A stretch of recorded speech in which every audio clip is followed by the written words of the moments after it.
Exeter stomping on the bleachers. Low snap. The kick is good. Great move after the catch. First down and more. Now Coleman showing you the speed. Breaks the tackle. Still up to 5 and in for the touchdown. Wow. He's gone. Gould showing you the speed. One man to beat. Yannicko's going to break. He's going. Yannicko inside the 5. He's over the pylon. Touchdown. You got a game. Pinkerton. Gonna throw on the run. One pulls it in with one hand, and now he's in the end zone. Trying to shake off a man at the 15. He's at the 5, and he's in the end zone. Left Hindle, short pass, put big hit here at the line of scrimmage. Tito in motion, snap taken, Heaney, gonna throw down the seam. He's got Coleman in the end zone.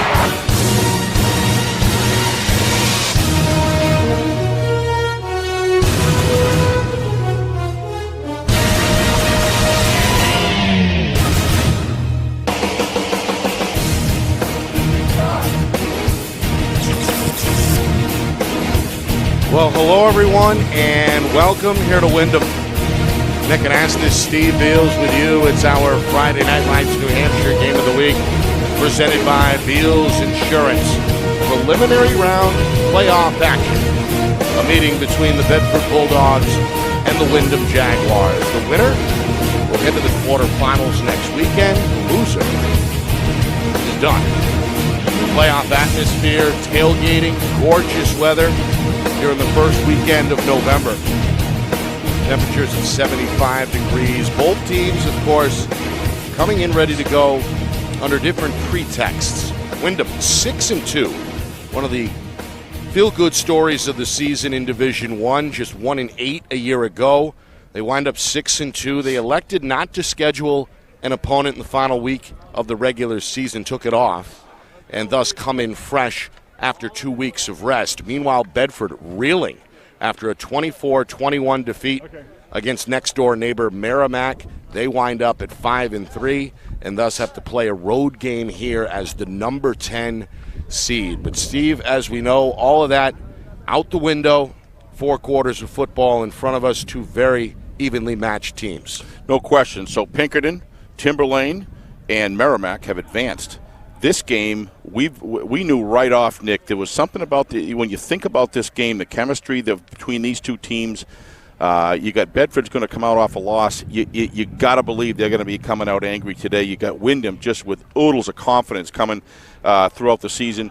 You get a feeling within Windham that they don't care what anybody else thinks. They're very, very much into their own mission and accomplishing piece by piece, week by week, everything that they could ever hope for on a team. But you can tell they feel they're not done yet.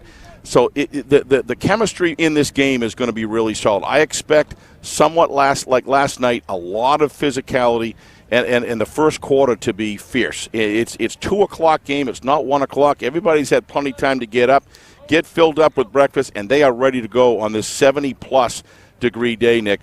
You know, it's going to be a battle of, these quarterbacks. You got Josh Sweeney on one end, who's just been done a masterful job for Jack Byrne and the offensive crew. And you got Danny Black, who started out pretty much hardly even if he's even played a quarter of varsity under the shadow for 3 years of Josh Michael being the Bedford quarterback, developing and progressing each year. We talked on Gridiron really quickly about both coaches, and obviously Coach Byrne is extremely high on Sweeney, has a lot of confidence, but it's been a building and progression process with Danny Black, and you could see that every now and then he'll just play at a high ceiling, and then he'll struggle for a bit. Coach Matthews has been working hard on and continue to hone that skills. It's very difficult to build a quarterback at this level in 1 year. You got to give Danny credit. He's worked hard to try to get better every week. It's going to be interesting strategy to see how these two teams focus defensively on the opposing offense and how they try to get to the quarterback and how these quarterbacks respond. So that's where I'm going to be focusing. The trenches, we all know, are very solid on both of these teams. It's just going to be, to me, one more game where special teams could wind up being the deciding factor. You talk to people out in the street, Nick, and you hear one person thinks, oh, Windham's just going to take it. You talk to other people, even independent people from communities that aren't even part of either Windham or Bedford. They say, oh, well, Bedford's just going to take it to them. There's not even going to be a contest. Well, we've got a contest, and it's going to be really interesting to watch. I'm really glad we're here at this game at this beautiful site. Yeah, Windham, of course, led by Jack Byrne. Of course, spent some time as an assistant before being elevated to head man. He's got a good quarterback in his own right as well, and Josh Sweeney, the senior. Of course, they run the option offensively. Tiger on, the junior tailback, considered one of the best in the business. And, of course, They've got a run stopper on the defensive side as well, and Aiden Goss, another senior, really the heart and soul of that Jaguar defense. Yeah, we got a chance to see him play in when Memorial was here, and give Memorial one last time a lot of credit for how they've improved this year. They kept that game close for a while. Then we had that third quarter that seemed to last forever. But Goss was involved in most every play where they really needed a defensive stand. And you're right, Nick. He's an outstanding football player, but he's supported by a great cast of defensive players that know their assignments and just to continue to execute every single play of the game. You get a look there at the Jaguars beginning to move through the parking lot, exiting the locker room, and making the walk towards the field. Of course, the parking lot always vibrant here at Windham. There's a live tailgate. There's music before the game, plenty of food.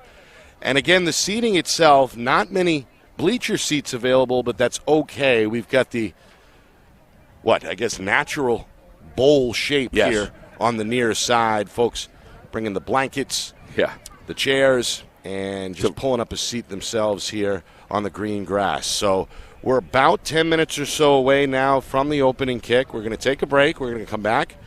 We're going to send it down to the field for the national anthem. The Windham Band is getting warm behind the end zone where they've got a front row seat tonight, or today, I should say, right there in the corner of the end zone to our right. So we'll have the coin toss, the national anthem, and then the opening kick at the top of the hour. Bedford and Windham survive and advance.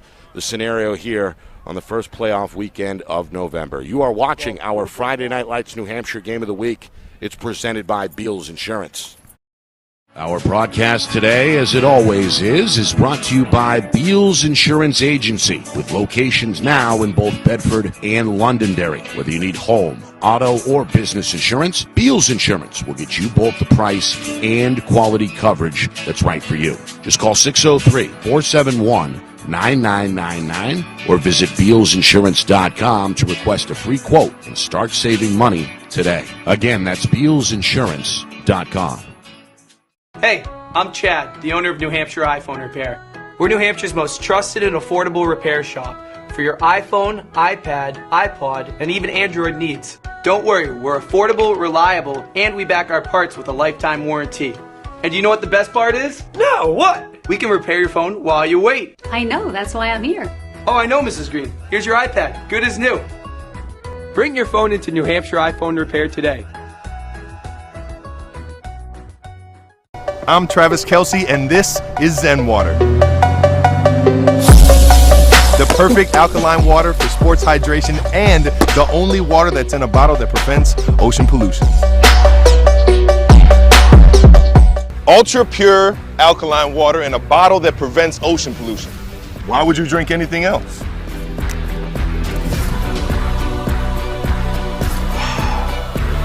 Seriously, why would you drink anything else? The New Hampshire Tomahawks promote the highest level of club lacrosse competition, not just in the state, but in the country. Looking to get recruited? Director Chris Cameron keeps an open dialogue with the nation's top college lacrosse coaches. Over 400 New Hampshire Tomahawks alumni have played at the college level, including the ACC, Big East, Big Ten, Ivy, NESCAC, NE10, and more. New Hampshire Tomahawks coaching staff has over 100 coaches, including current high school varsity and college coaches. The Tomahawks offer training for players of all ages, clinics, camps, and leagues, along with spring, summer, and fall elite teams. So play with the best. The New Hampshire Tomahawks, showcase and development for college lacrosse. Visit NewHampshireTomahawks.com and girls.nhtomahawks.com. How can you reach your team's fundraising goals at no risk and no cost? MG Sports offers a variety of products to make your team's fundraiser a success. Their products include tickets and discount cards to hundreds of local businesses. MG Sports now has a digital platform where athletes can raise funds in the comfort and safety of their own home. Don't waste another season. Raise more funds than ever before and become another football program in New Hampshire that sets fundraising records every season. MG Sports, fundraising made easy. Visit mgsportsfundraising.com to start raising money for your team today.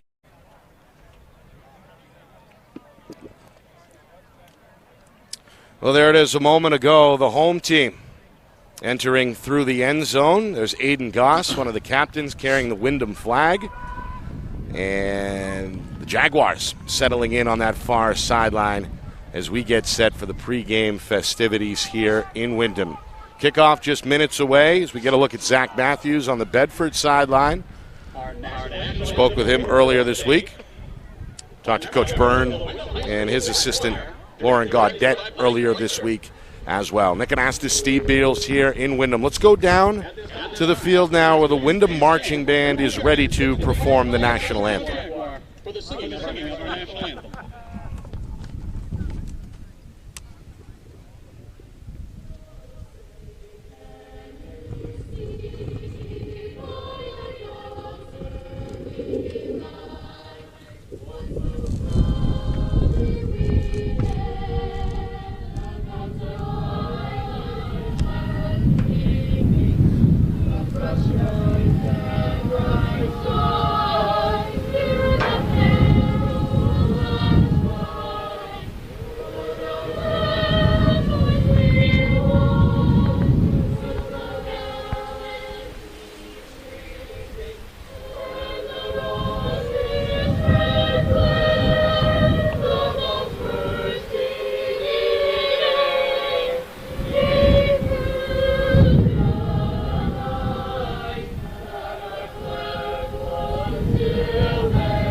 Well, great job by some of the members of the band, the Windham Chorus down there.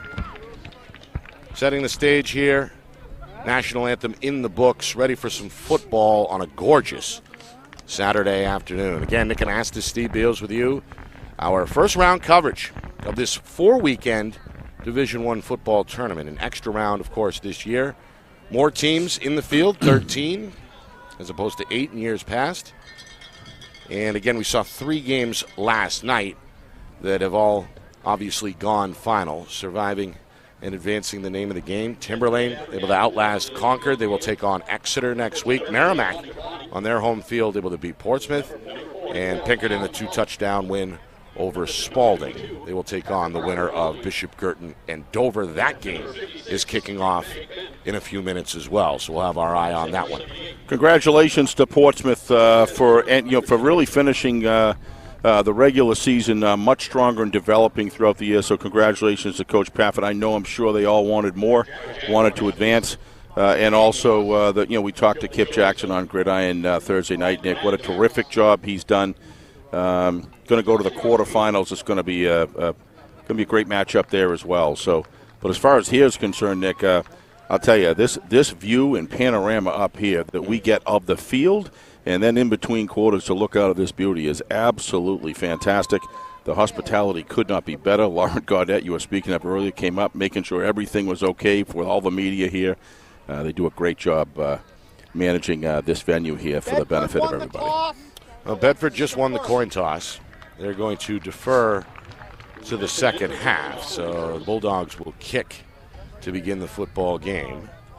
As you see Windham rocking that Notre Dame style home jersey, the navy blue with the white lettering, the gold helmets, kind of a sharp look. And Bedford in their own right with the white jerseys, black numbers on the front, on the sleeves they're in red, and of course the black Bulldog helmets. This was always my favorite part, the battle cry before the storm, so to speak, as we get set.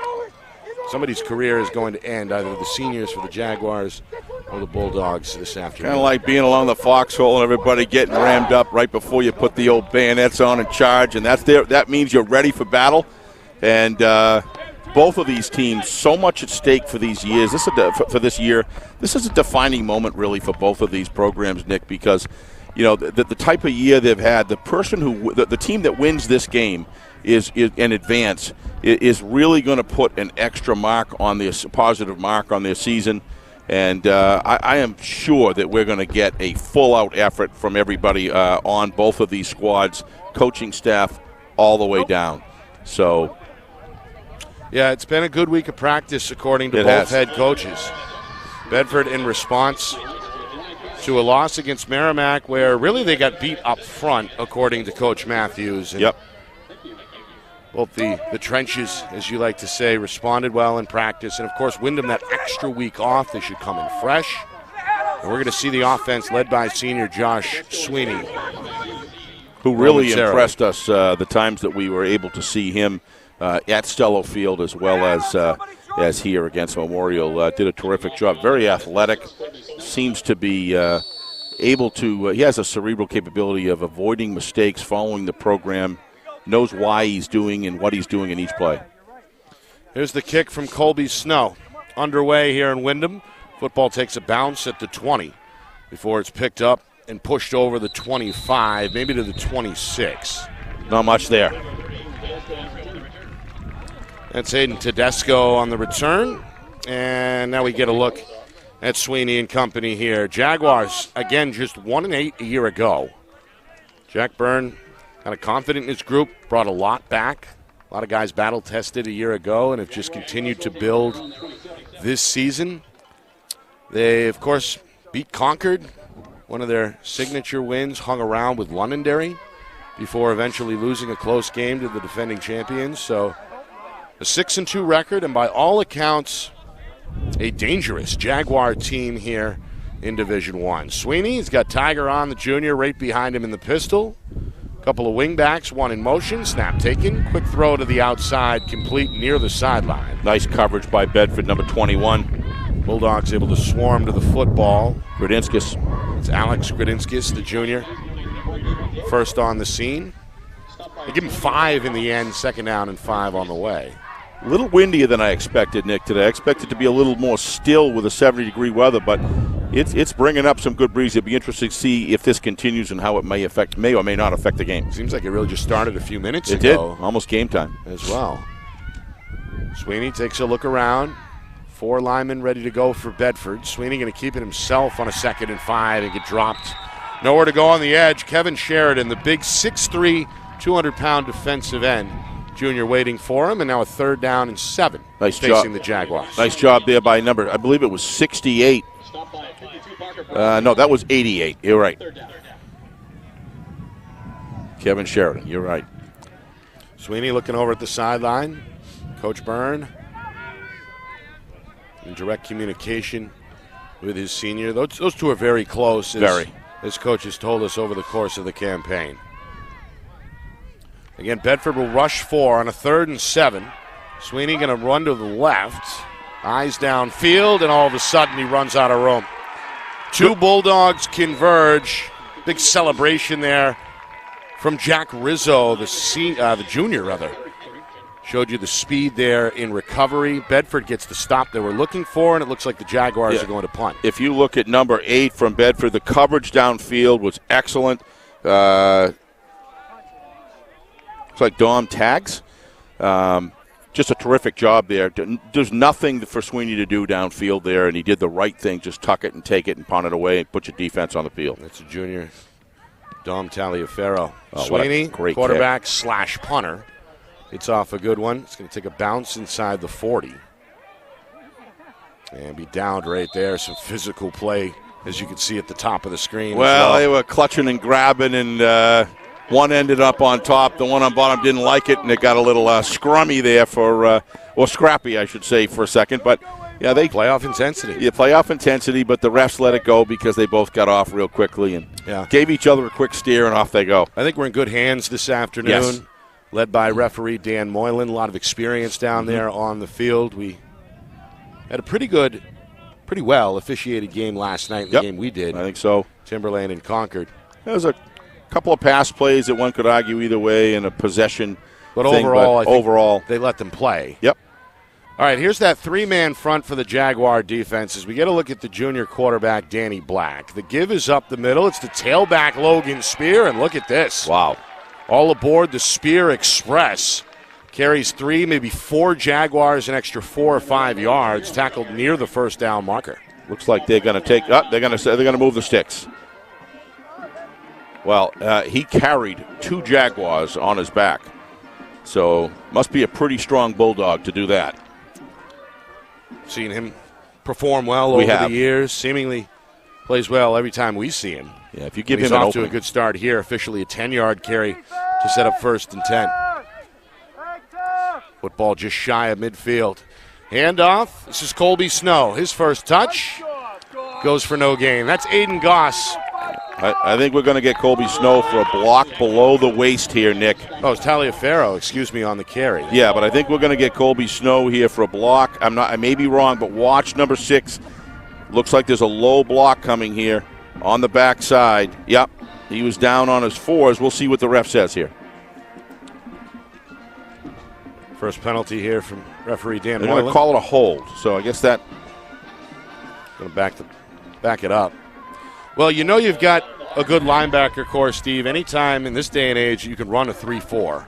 Yeah. And Aiden Goss is obviously a big piece, as we saw on that stop. Well, what you've really got is not only necessarily a good linebacker core, but you're right, but having really the defensive line. Right. Having 3 down linemen able to provide pressure on the quarterback and contain in all of the things that normally a 4 or 5 down lineman would undertake. And I would definitely agree with you, Nick. They have a good one in the Windham Jaguars. Get a really good nose tackle. Yeah. As we know in Dylan Kim, the junior. All right, back to Taliaferro. Looks like a screen. Goss going to get him down around the waist. After Taliaferro's across the 40 to the 42-yard line, they get some of that yardage back. But still a 2nd and long coming up. We mentioned that 3-man front for Windham. Joe Murphy, big part of that down there at the defensive end, the senior. Also Henry and Toro, we've seen him make plays. Again, yeah. Over the course of the year. He had a 3rd and 4th quarter against Memorial that was just he was unstoppable. 2nd down and 18 here. Bedford at their own 42. They go to Snow. This is his first carry, and he's going to lose yardage. That's the corner with a great solo tackle. Caleb Brow, the junior, able to break down, and it ends up as a 2-yard loss, 3rd and 20. On the way for the Bulldogs. And watch the contain, which forces Snow to turn up by number, I believe, 50. Yeah, number 50. Let's see here. That's Joe Lisa. Tremendous job containing. Another one of these veteran seniors. Yep. What a terrific job. And that's what set up that tackle because Snow had nowhere to go outside. He loves to stretch it outside if he can get there. He's also great at cutting up field, but they did a great job filling that. 3rd and 20. Black with 2 receivers to the short side left, a tight end and another receiver to the right. Spear out of the backfield. Black's going to go deep down the middle looking for Snow. This one is batted away and incomplete. All hands, no touching of the offensive receiver there. That was just great defense by the Jaguars. And we've got a little bit of a middle field battle going on here as far as field position is concerned.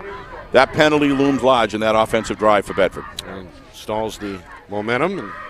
And ultimately going to force a punt now on 4th down. Outstanding work, work, David Crotu. David Crotu, the senior defensive back, who got his right hand on the football there, deflecting it away. And now we get a look at Bedford's punter for the first time. This is Josh Adder. They have nobody back. The senior, you're right, nobody back.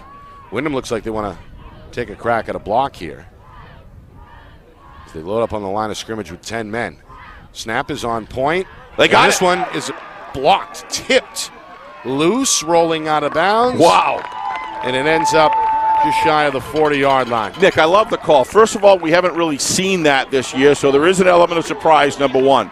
Number 2, we've seen so many special teams on kickoffs, kick returns, and punt returns that have gone sour on a windy day. And then 3rd, I love the idea of stacking that line, and especially the field position they're in. So that was a great call, in my view, by Jack Byrne and crew to try to establish a field position. And look at the field position they have, 40.5-yard line. Not sure if that was Brian Damaris. I think it was. Or if it was Joe Lisa who got in and actually got a piece. They were both in the area. Yep. But either way, Jaguars with a short field for their second drive. I don't see any downside to that, Nick, for what we've seen so far. 5 minutes in, first quarter. Sweeney going to keep it himself on the option run. Twisted down by the Bedford linebacker, Parker Bromley. Yeah, nice job. Alex Krasinskis, again, playing himself a nice game early on here. took the pitch man, gave Josh Sweeney no opportunity to pitch the ball out. He did the right thing and turned it. Watch number 21. What a terrific job taken. I believe that was Tiger out there. Meanwhile, Windham going to get to the line of scrimmage and run a play quickly. As On is stuffed up the middle. Spear. Great two-way player for Bedford in there on the tackle. And again, Windham going to get right to the line and look to run a quick 3rd down and 8 here. Trying to avoid a second straight 3 and out. Bedford again going to bring 4. Sweeney again flushed out to the left. Being pursued heavily by Cal McCullough. Nothing there. Sweeney eventually throws it away, and now a 4th down on the way. So this Bulldog defense that was really tested last week in the loss against Merrimack. Had played well for so long, the first 8 weeks of the season, looking more like their former selves here on the first 2 drives. Yeah, just great job downfield protection by the defensive back core, the 2 cornerbacks and the safety. Just a terrific job so far. Josh Sweeney did what he had to do. There was nothing beneficial staying in that pocket, but nice chase down by the Bulldogs. They may go for it here. Hard to tell with Sweeney, who's capable of the pooch punt, as we know. But they look like they're going to go for it here on 4th and 9. Beelan in motion, back to throw on the play action. Sweeney down the seam. It's up, it's tipped, and it's intercepted. It's Snow at the 10-yard line. Snow wrestled down by Damaris. Yeah, not sure if that was a worthwhile catch.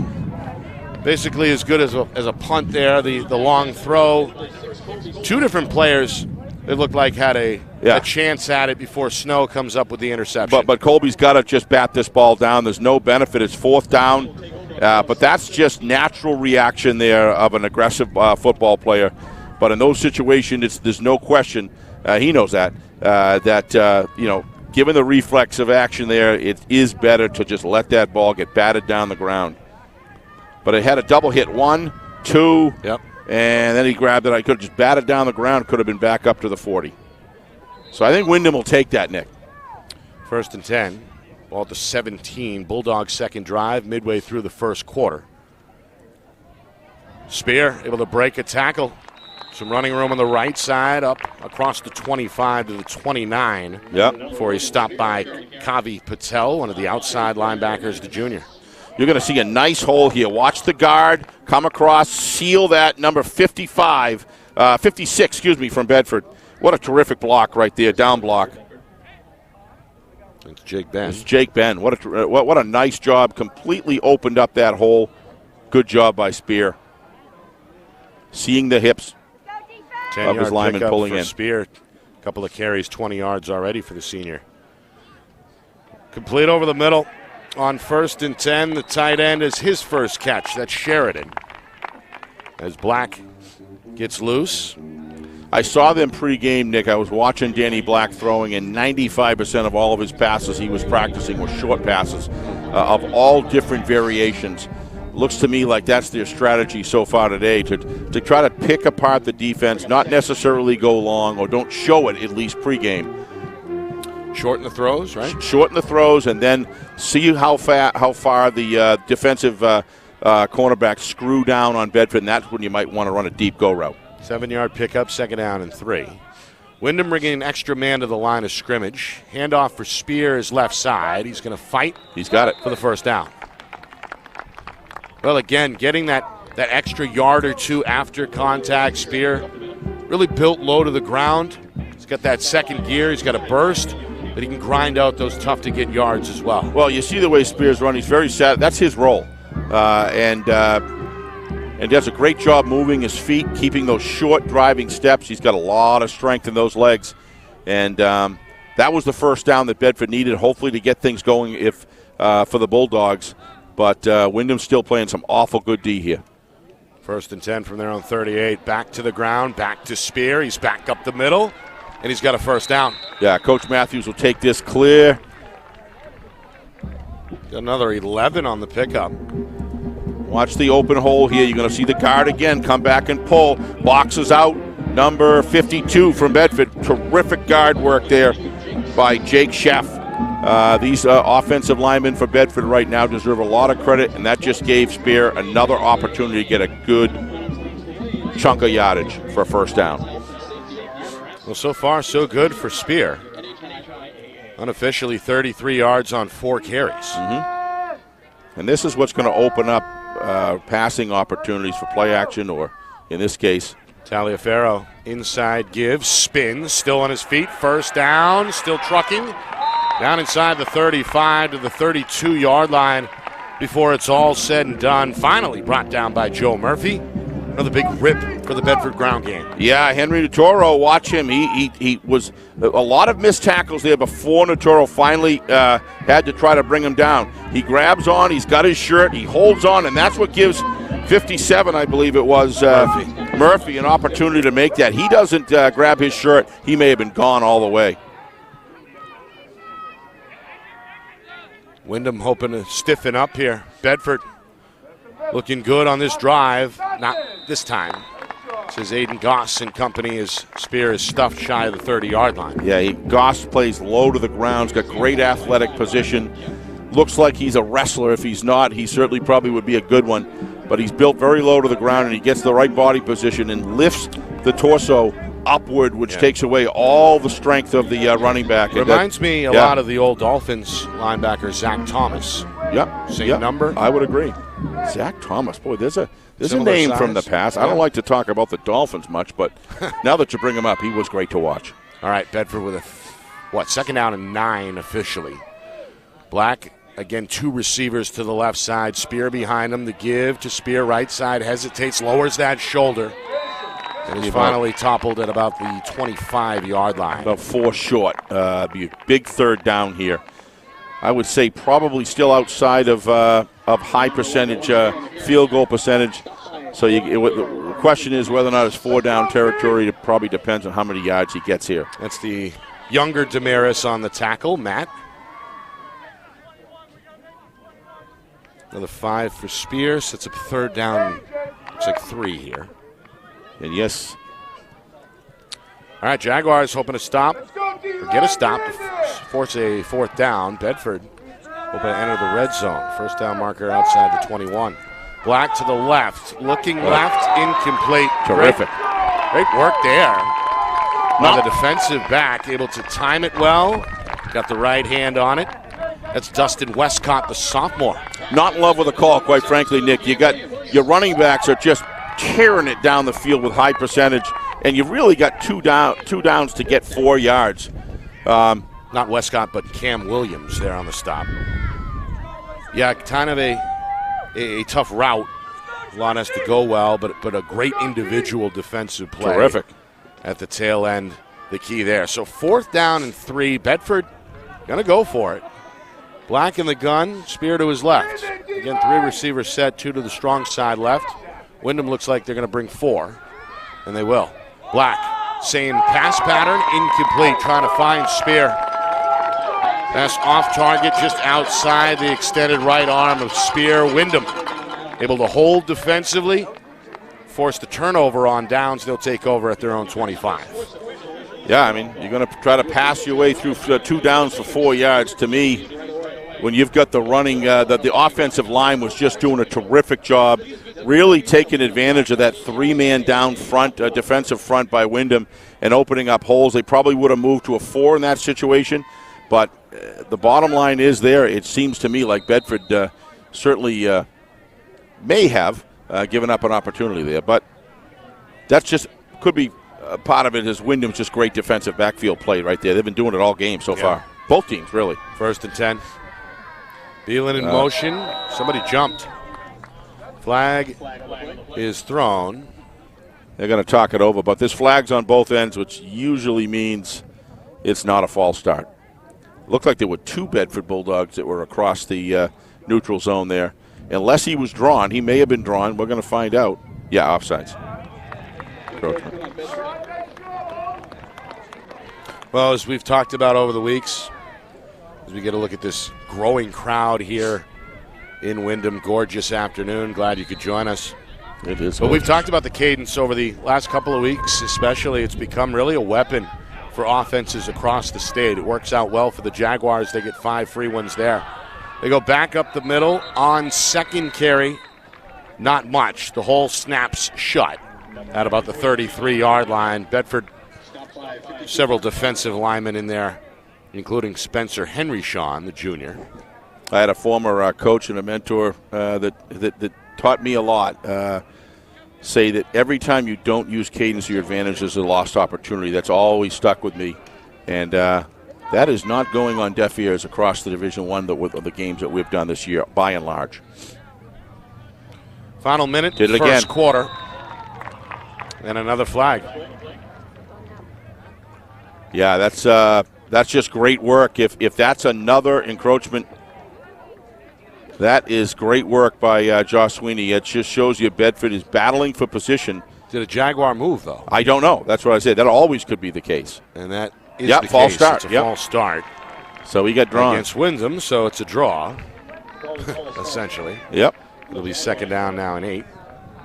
Again, we mentioned the crowd. Bedford always turns out, no matter what the location, what the sport. There's a standing student section dressed all in red at about the 15-yard line, stretching into the end zone here on the near side. Showing support here on the road in Jaguar country. Here's the pitch. Well covered. Nowhere to go. Boy, he's putting together a nice game here. That Dom Tags, he's really doing well. That's not a name that I remember calling a lot with Bedford, but boy, he's getting it done today. Jake Machich in there on the stop. So far, Bedford. On the carry, his first touch today. Bedford defensively seems to have a very good game plan in place for the Windham offense. They're picking up the pitch man. They're controlling Tiger Ron's ability to get momentum across the line of scrimmage, etc. Here's Damaris looking for the edge. Ushered out of bounds, a couple of yards shy of the marker. That's a nice Bedford's job. Joel Poltroneri. Nice job. In there on the tackle. And watch the form tackle by number 11 here as he scrapes off of 81. Look at that lift. Everything's about lifting that body up and taking away the balance of the hips in order to take away their strength. That's no different than a takedown in wrestling. It's just in motion. And he did a terrific job there. Poltroneri, he was the Bedford player involved in that special teams skirmish that we saw earlier. He's pumped up. Nothing wrong with Meanwhile, that. going for it on fourth down, the Jaguars at their own 30-yard line are going to come up short. They hand to the tight end, and Beelan on a play to the right side ends up at least a yard shy. So the Bulldog defense comes up big after Coach Byrne decides to roll the dice. I'll tell you, that is a roll. You're on your 28, 30-yard line max. I'm not even sure it was there, Nick. I forgot where the former line of scrimmage was, but it was between the 25 and 30. That is a gutsy call. And now Bedford is going to be 1st and 10 on the 34-yard line of Windham. Let's see what happens on this series, and maybe looking back at this one as one of those significant calls during the game. If you win, it's great, but if you don't, well, you got more pressure on the defense now. Coming out of the gate here with the red zone looming behind them. All right, Black going to put Taliaferro in motion, fake to him, keep it himself. And again, it's Goss on the tackle, able to sneak up from behind. Still a couple, maybe 3 yards there for the junior quarterback to set up 2nd and 7. And that may be the final play here of the first quarter. We're down to 15 seconds. We'll see if Bedford wants to take another snap. Yeah, you saw Danny take a very protective position there with the football. Obviously, they've spent a lot of time working on turnovers at team-wide, and you just see the results of that there where he says nothing doing here. Bulldogs do just get the snap off. Spear on a left side run is inside the 30. Stop just shy of the 25-yard line. So that will do it for the first quarter. No score here in Windham. Bedford approaching the red zone when we come back. Playoff action here on Friday Night Lights, New Hampshire. It's presented by Beals Insurance.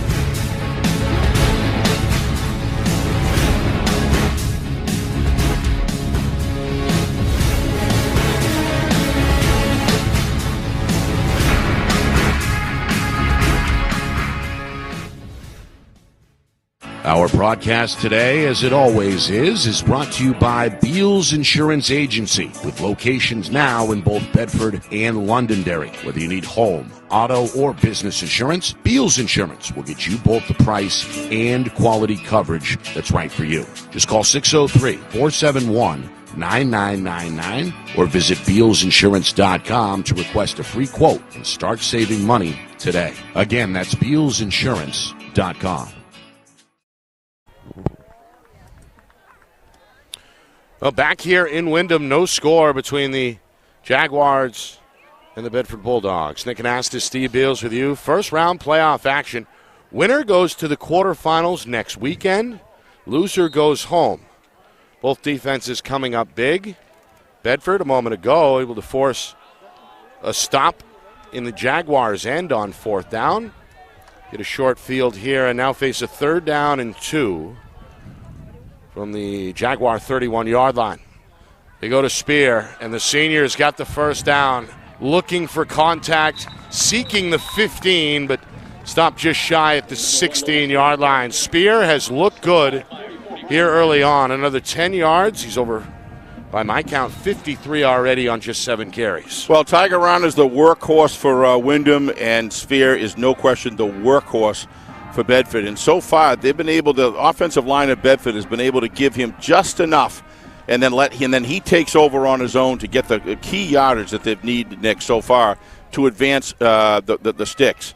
But it is in the red zone right now, and this is just a really important time during the game. Ledger Russell into the game for the first time. The junior running back going to spell Spear, who gets a well-deserved break on the Bedford sideline.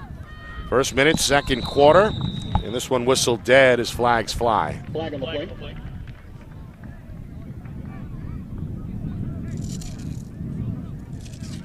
Once again, our referee this afternoon is Dan Moylan.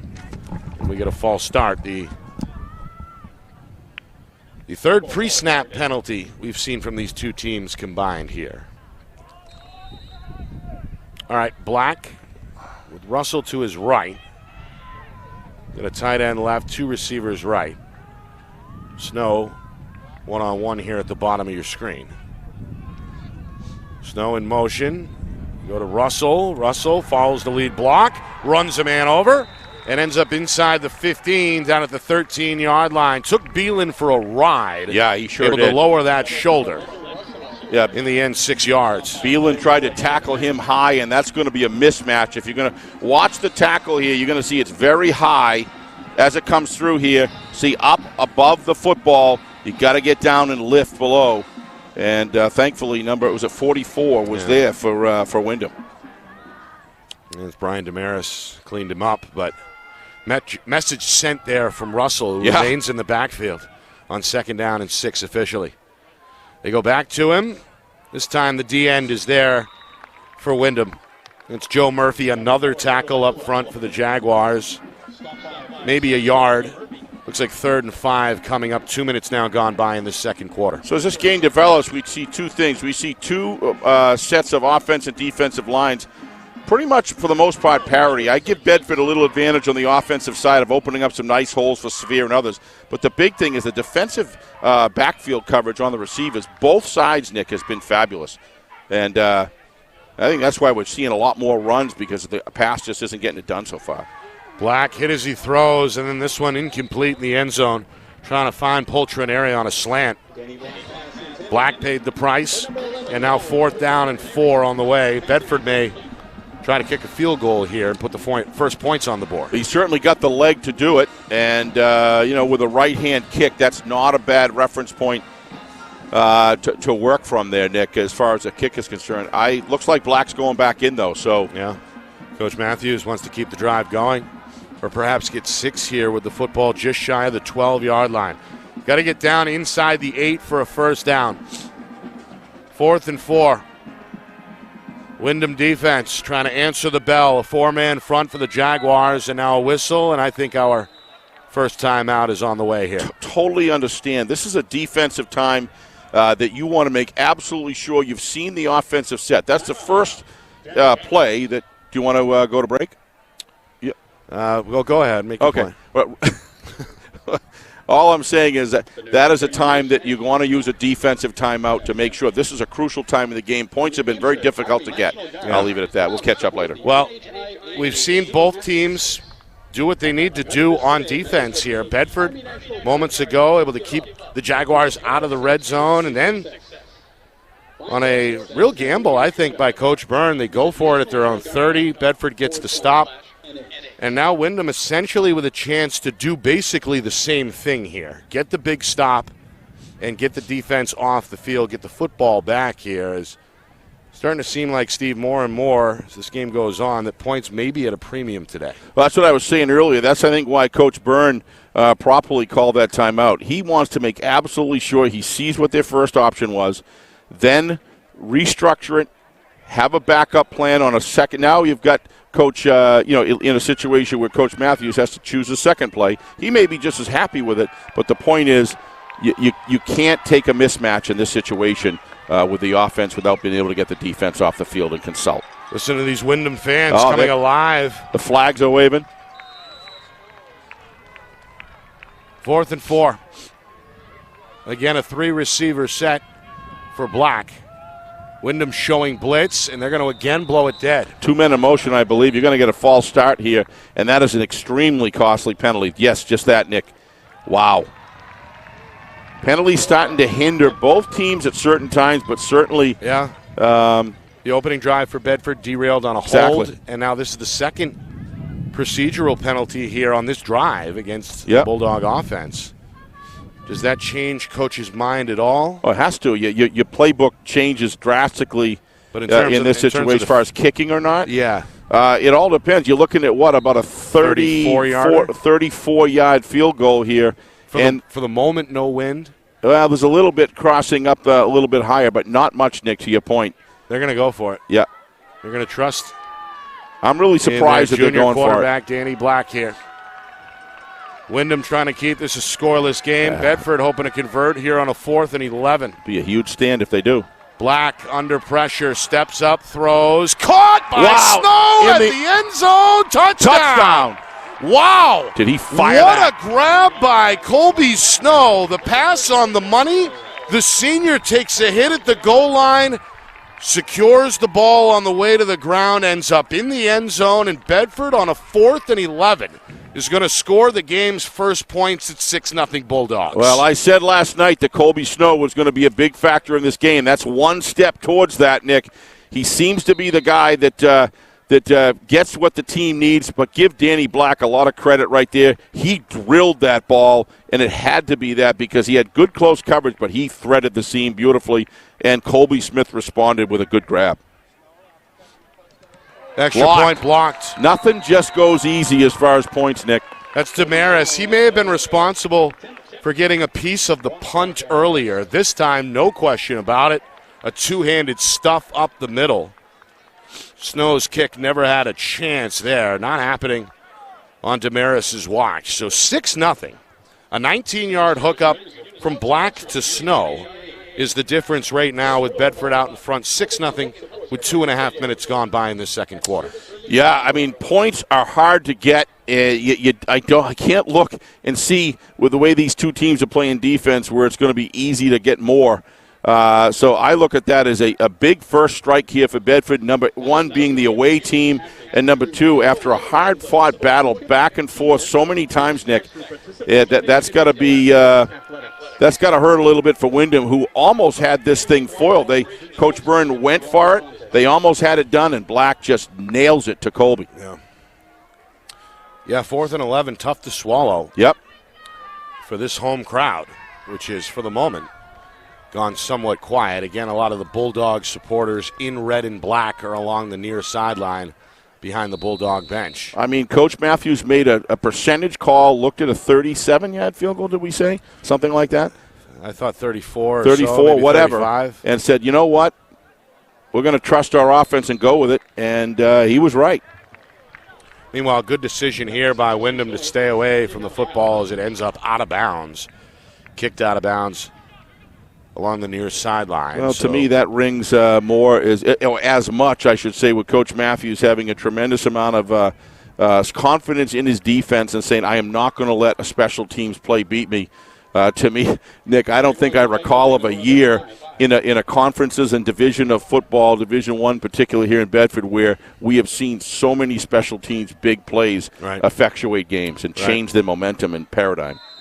I think Windham's okay, though, with the starting field position at their own 35. I think you're right. So both teams, I think, are okay with where we begin this drive here. 2.5 gone by, second quarter. Sweeney fakes to on. The pitch is blown up. I don't think that's Dylan on. Sodden able to get there. I don't think that was on. No, they fake to on. They go to Damaris, and he's swallowed up by Soden, and that's a big 7-0 and 8-yard loss. I don't know how he held on the ball here. Bang, bang, and he good. Give him a lot of credit there for protecting that football at least, because it was almost simultaneous contact. It was big Crotu. Defensive play by Bedford. Yeah, I said the wrong name. That was Crotu, not Damaris, but either way, officially a 6-yard loss. Back to their own 29-yard line. Jaguars trying to get something going here offensively, as it's been what an athletic move by tough Sweeney. sledding here so far. Sweeney in a reverse direction, and a big collision along the far sideline with Poltrinari. Ends up as a 2-yard gain. Yeah, give Poltrinari a lot of credit. He stayed home. A lot of times they'll see that run going the other way, and they start streaking across the field for downfield support in case of the break. He stayed home. That was his job, and he did it. Nice athletic move by Sweeney. But look at that. Look at that contain. He absolutely knew that he had to get the outside position on Sweeney, and helmet came off there. I didn't see that in the live action. Poltrinari looks like he's playing with a little bit of a chip on his shoulder so far. I would agree with you there, Nick. He is looking for contact out there and has played well through the first now 16 minutes of action. They try it up the middle, and this won't work either. On a 3rd and 13, Beelan is taken down another 2 yards in the backfield. Jake Sheff, the big sophomore, with a big stop there for Bedford. Seeing a little bit of develop here in the offensive line play of Windham. They're not playing and blocking to the whistle, Nick. They're blocking for a couple seconds, and then they're kind of releasing, and that's allowing Bedford to just sit there, get separation, and control the whole line of scrimmage, and that there's just nothing available for anybody to get through. Pooch punt number 2 is short. May have gone off the side of the foot. Going to take a bounce at the 40, go into the Bedford bench at the 41-yard line. Very consequential 3 or 4 minutes here, Nick. That pass downfield creates it creates the millstone up the hill thing for Windham when that happens. So it's not just the points for Bedford, it's what it does to the psyche of the football team that was doing so well up until that point defensively. And there's a mishap play for Windham. So this 3 or 4 minutes has got the potential to be very, very significant. Consequential. Consequential, that's the word, thank you. Only a 10-yard punt. Yep. 10-yard net gain there. You can see Coach Burns' concern on the camera there on the side of the field. All right, so Bedford an opportunity here with still plenty of time, less than 5 minutes gone by second quarter, to build on this 6-0 lead. Spear back in the game for Bedford. The tail and the pistol here behind Black. Get a tight set. Soden to his left. Put a man in motion, take the snap, go to Spear up the middle. Spear with a big hole. Spear across the 30, a first down before he's stopped at about the 29-yard line. Another 12 yards for the senior Logan Spear. Yeah, big differential going on right here. The offensive line of Bedford is really doing a great job of severe angle blocking and a lot of cross blocks and a lot of pulls and getting the angle on the side of the body and clearing out holes for Spears to run. He's been a big factor in this game, demoralizing the defensive line and the linebacker core, forcing them to expend a lot of energy. I mean, he was 9-10 yards downfield before the first man arrived, Jake Joyce for Windham. All right, a sweep. This is Sam Sargento. The freshman is tackled just shy of the goal line. A touchdown-saving stop around the ankle by Connor Belair, the sophomore for Windham, but the Bedford freshman able to rip one off 20 yards to set up first and goal at the 1-yard line. Watch here. You're going to see Windham playing on their heels defensively. They're waiting for it to come to them rather than going up and make a play. And when a defense starts doing that, that's never, ever a good sign. So they've got to change that and start attacking whatever is going to happen is going to happen, Nick, on the matchups, but you can't play on your heels defensively against a team like Bedford, who's blocking extremely well from center all the way out to receivers. Bedford just finding weapons. Yeah. The freshman Sargento stays in. He's a wingback here to the near side behind the tight end McAuliffe. Again, the tail is Spear. Bedford looking to tack on a touchdown midway through this second quarter, and they will. It's a 2-yard score for Logan Spear. He points at the camera, celebrates with his teammates in the end zone. Bedford's got a 12-0 lead on the board. Watch number 81 here. He's checking out of the game right now. He took a heck of a shot as the Bedford running back came through the line. Watch number 81 here. We're going to get a tremendous view. And watch the lowering of the shoulder. He's tackling high, and look, he got spinned around, and he took himself off. He took a heck of a hit there on the side of the helmet.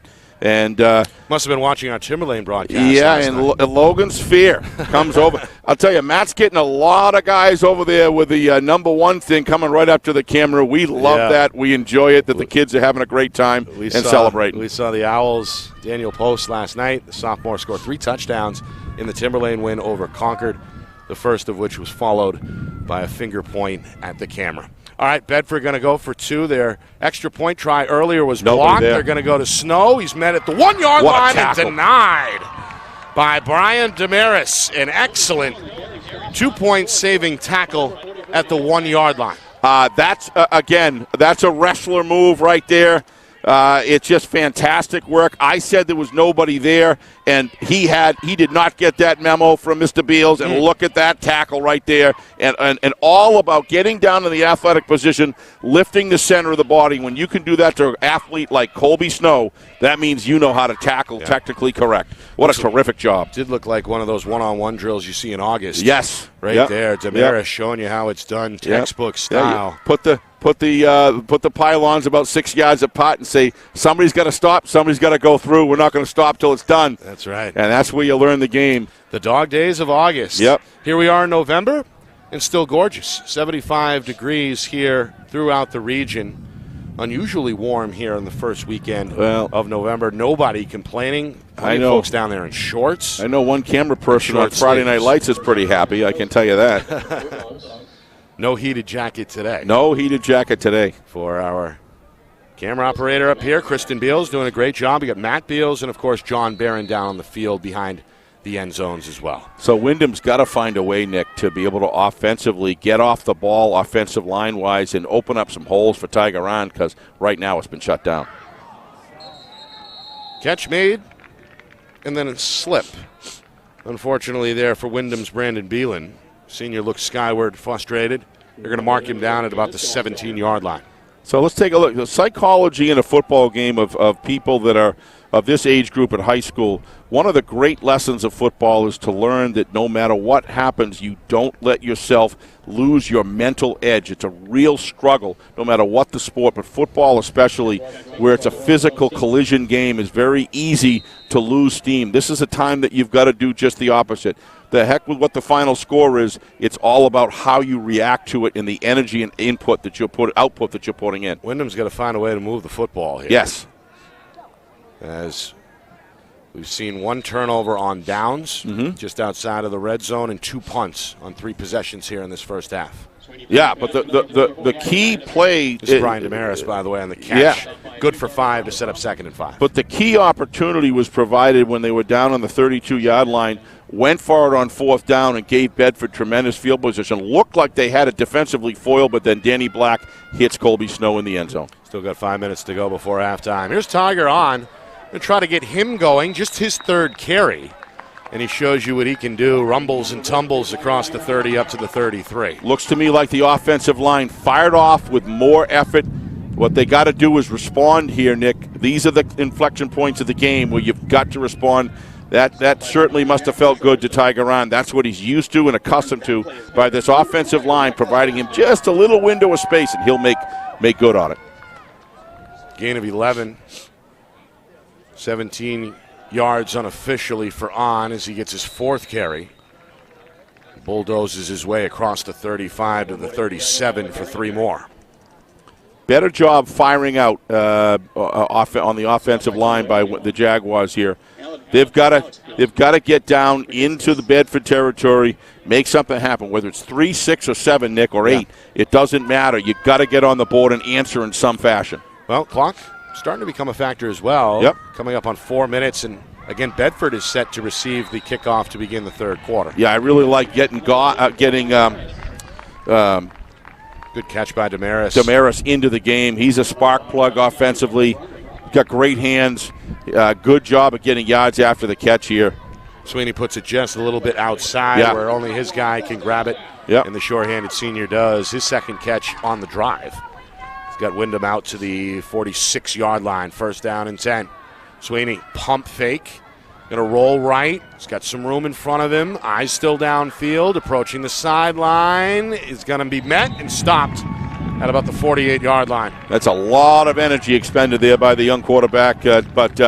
Long 2 yards. I give him a lot of credit. There was nothing really downfield that didn't have some Bedford eyes of the Bulldogs looking at it, looking to steal it. He did not bite, and he just tucked it and ran. I think that's a mature move by the senior quarterback. Meanwhile, Gradinskis, another tackle for Bedford out of the secondary. Sweeney contained there, just a 3-yard gain officially, second down and 7, ball just shy of midfield. I give him a lot of credit for tucking it and running there after all that work. Bulldogs a 12-0 lead. Windham trying to get into Bedford territory for the second time this afternoon. A lot of change up at plays here. Let's see if this helps work for him. 4-man front for the Bulldogs. Damaris on a stretch. Breaks 1 tackle, trying to shed 2. And is lucky to get back to the line of scrimmage, maybe a yard. Again, Bedford able to contain. Brought down in the end by Jake Ben, the junior. Watch Bedford. They are not playing on their heels. Watch. Everybody's moving forward, stepping up into the hole. Everybody's swarming. It's more energy. And look, everybody's moving up on the ball. You can't play on your heels defensively or it's over. Good pursuit. Yes. Rizzo has been active for Bedford right there as well. 3rd and 10. Sweeney got to get rid of it. Throws it down the near sideline over the head of the intended target. Out of bounds. Boy, this is a tough decision. Incomplete. Trying to find David Crotu. Now 4th and 10. 2:38 to go. And again, Windham a decision to make. Do you bring the punt unit on or down 2 scores? Do you try to go for it? I say punt, but who knows? I think because of about 10 yards, if you were down on there 42, 43, I might go. I think this is risky again, but you know what? It's kind of putting the game in at hand here very early in the juncture, but he's gone before. Pooch punt. Nice move. Yeah, that's a good decision. 3rd of the afternoon from Sweeney. Nobody back deep for Bedford. It's going to take a roll inside the 10-yard line. Terrific decision by Coach Byrne to do just that, Nick.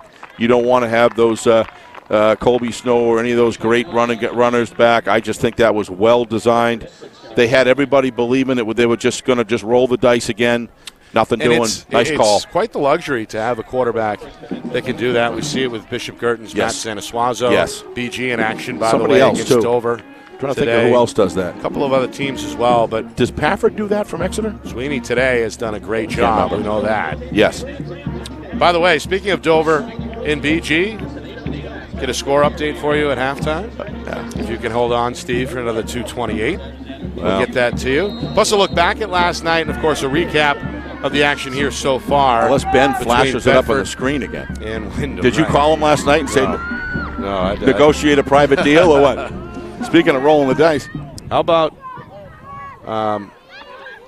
Bedford and Logan Spear, Steve, in this first half? He's officially at 65 yards. He's carried the load, and he's going to carry it here on 1st and 10. He's going to dance for another first down, making a man miss at the 15 before finally being halted down by the whistle at the 19-yard line. Other than all the natural qualities and strength and power and technique that Logan has, the thing about that's going on right now is the offensive line is giving him a little bit of space. Look at that block downfield by Colby Snow, which opens up that inside cut, which gives him that extra yardage, and that's demoralizing to a defense. Makes you feel like you're playing uphill against the offense. Give the offensive line a lot of credit on Bedford. They're playing a very good game the past 12, 14 minutes. Clock ticking now inside of 2 minutes before halftime. Again, Bedford is scheduled to receive the second half kickoff. Snow lost his footing and is going to lose 2 yards. Damaris lands on top of him at about the 15-yard line. Yeah, that I don't know if was that Damaris 58. Pretty sure it was 44. I thought it was 58. You could be right, Nick. Maybe you're right. 34, right? That's 58. Younger Damaris. Yeah, young. Okay, but nothing good there. That was just a great defensive play. Nothing that Colby Snow could do there. Just he doesn't look like Coach containing. Matthews really wants to press it here. He's got a 2-score lead. He's scheduled to get the football back. He's got all 3 timeouts. He's seemingly in no hurry here with the clock continuing to tick down towards a minute. Yeah. And again, deep in their own end. With his defense playing fantastic right now. Second down and 15 at their own 15. We got a whistle, and now we do see a Bedford timeout. Yeah, they may be thinking about it. Our broadcast brought to you today by Beals Insurance.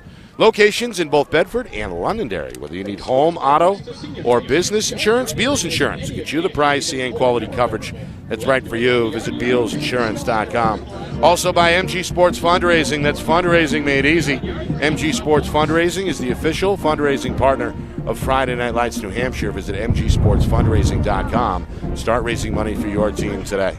Also by New Hampshire iPhone Repair. It's done while you wait. It's backed by their lifetime warranty. Now with 6 locations in southern New Hampshire and on the seacoast.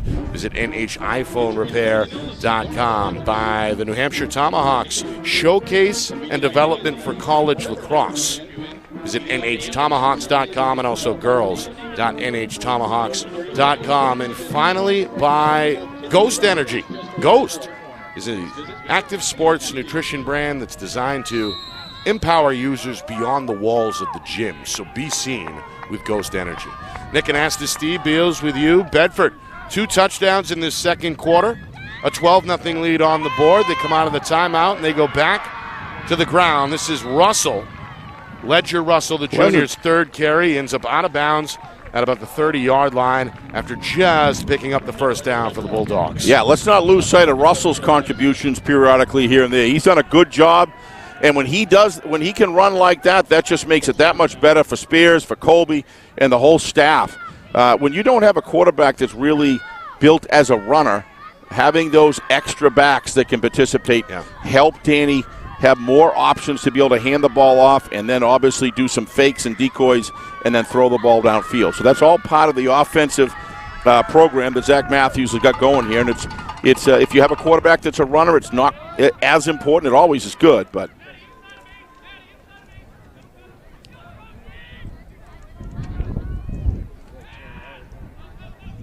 roll out for Black. Yeah, nice got a pass. man at the sticks. It's Poltroneri. Boy, he's having himself a game, isn't he? He is. Both sides of the ball. And on special teams, as we noted, it's a 12-yard pickup and a first down. It comes with 50 seconds remaining. Again, Bedford still with two timeouts remaining. Yeah, you're starting to see some hands on the hips now of the defense, who's been on the field a lot for the Windham Jaguars here. And, as it, the height, the temperature gets into 70s is isn't like it's winning the 40s or the 50s where you just have unlimited stamina as long as you drink. You got to make sure you recover your fluids in your body. But a lot of this is they're getting frustrated with the fact they're still going with a 3-down lineman, which I'm a little surprised at this point. But at some point you got to get some pressure. Play action, back to the air. Black flushed out of the pocket. Flag on the play. Going to dance back to his right, pick up a block at midfield.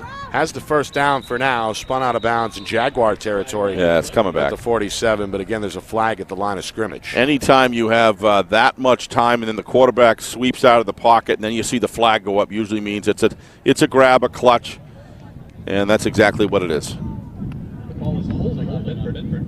Yeah. Second holding call of this first half against the Bulldogs. No turnovers either way.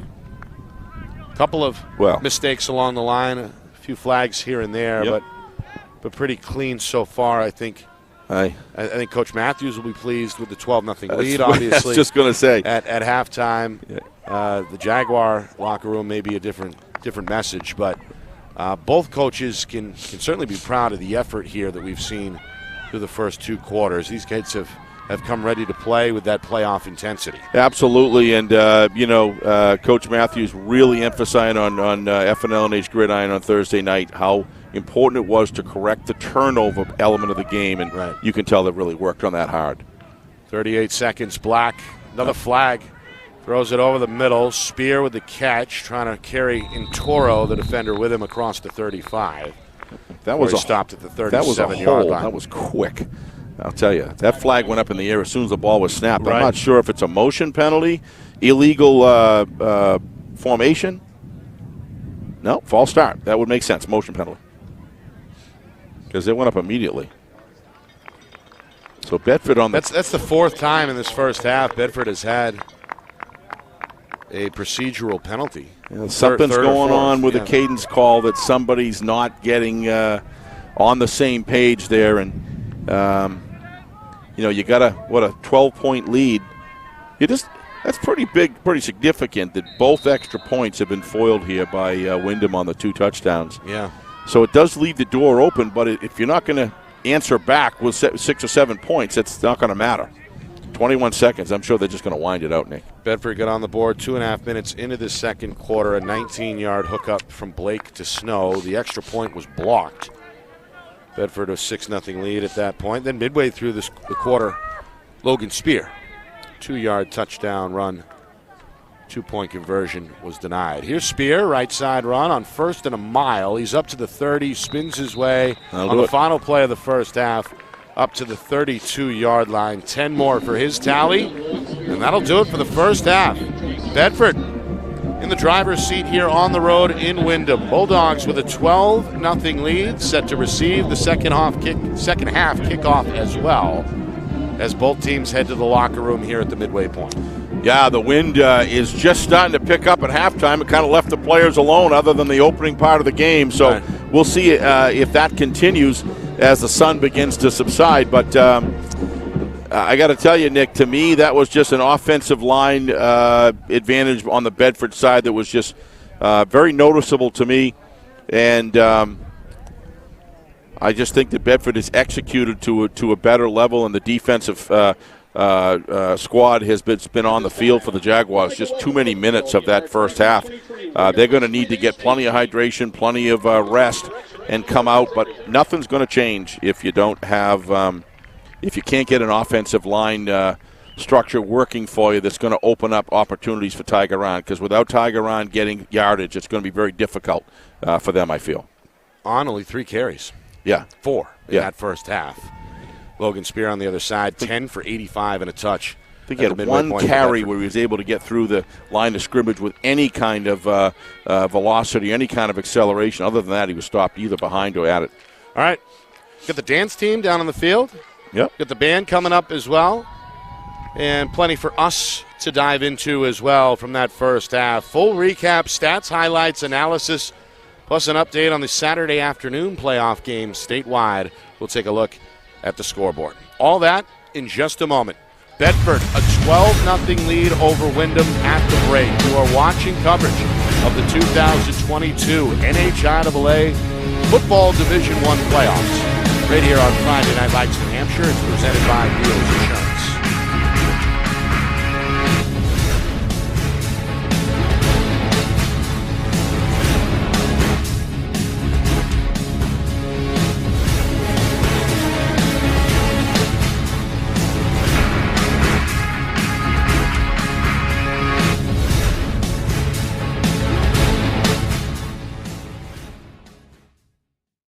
Our broadcast today, as it always is brought to you by Beals Insurance Agency, with locations now in both Bedford and Londonderry. Whether you need home, auto, or business insurance, Beals Insurance will get you both the price and quality coverage that's right for you. Just call 603-471-9999 or visit BealsInsurance.com to request a free quote and start saving money today. Again, that's BealsInsurance.com. Hey, I'm Chad, the owner of New Hampshire iPhone Repair. We're New Hampshire's most trusted and affordable repair shop for your iPhone, iPad, iPod, and even Android needs. Don't worry, we're affordable, reliable, and we back our parts with a lifetime warranty. And do you know what the best part is? No, what? we can repair your phone while you wait. I know, that's why I'm here. Oh, I know, Mrs. Green. Here's your iPad, good as new. Bring your phone into New Hampshire iPhone Repair today. I'm Travis Kelsey, and this is Zen Water. The perfect alkaline water for sports hydration and the only water that's in a bottle that prevents ocean pollution. Ultra pure alkaline water in a bottle that prevents ocean pollution. Why would you drink anything else?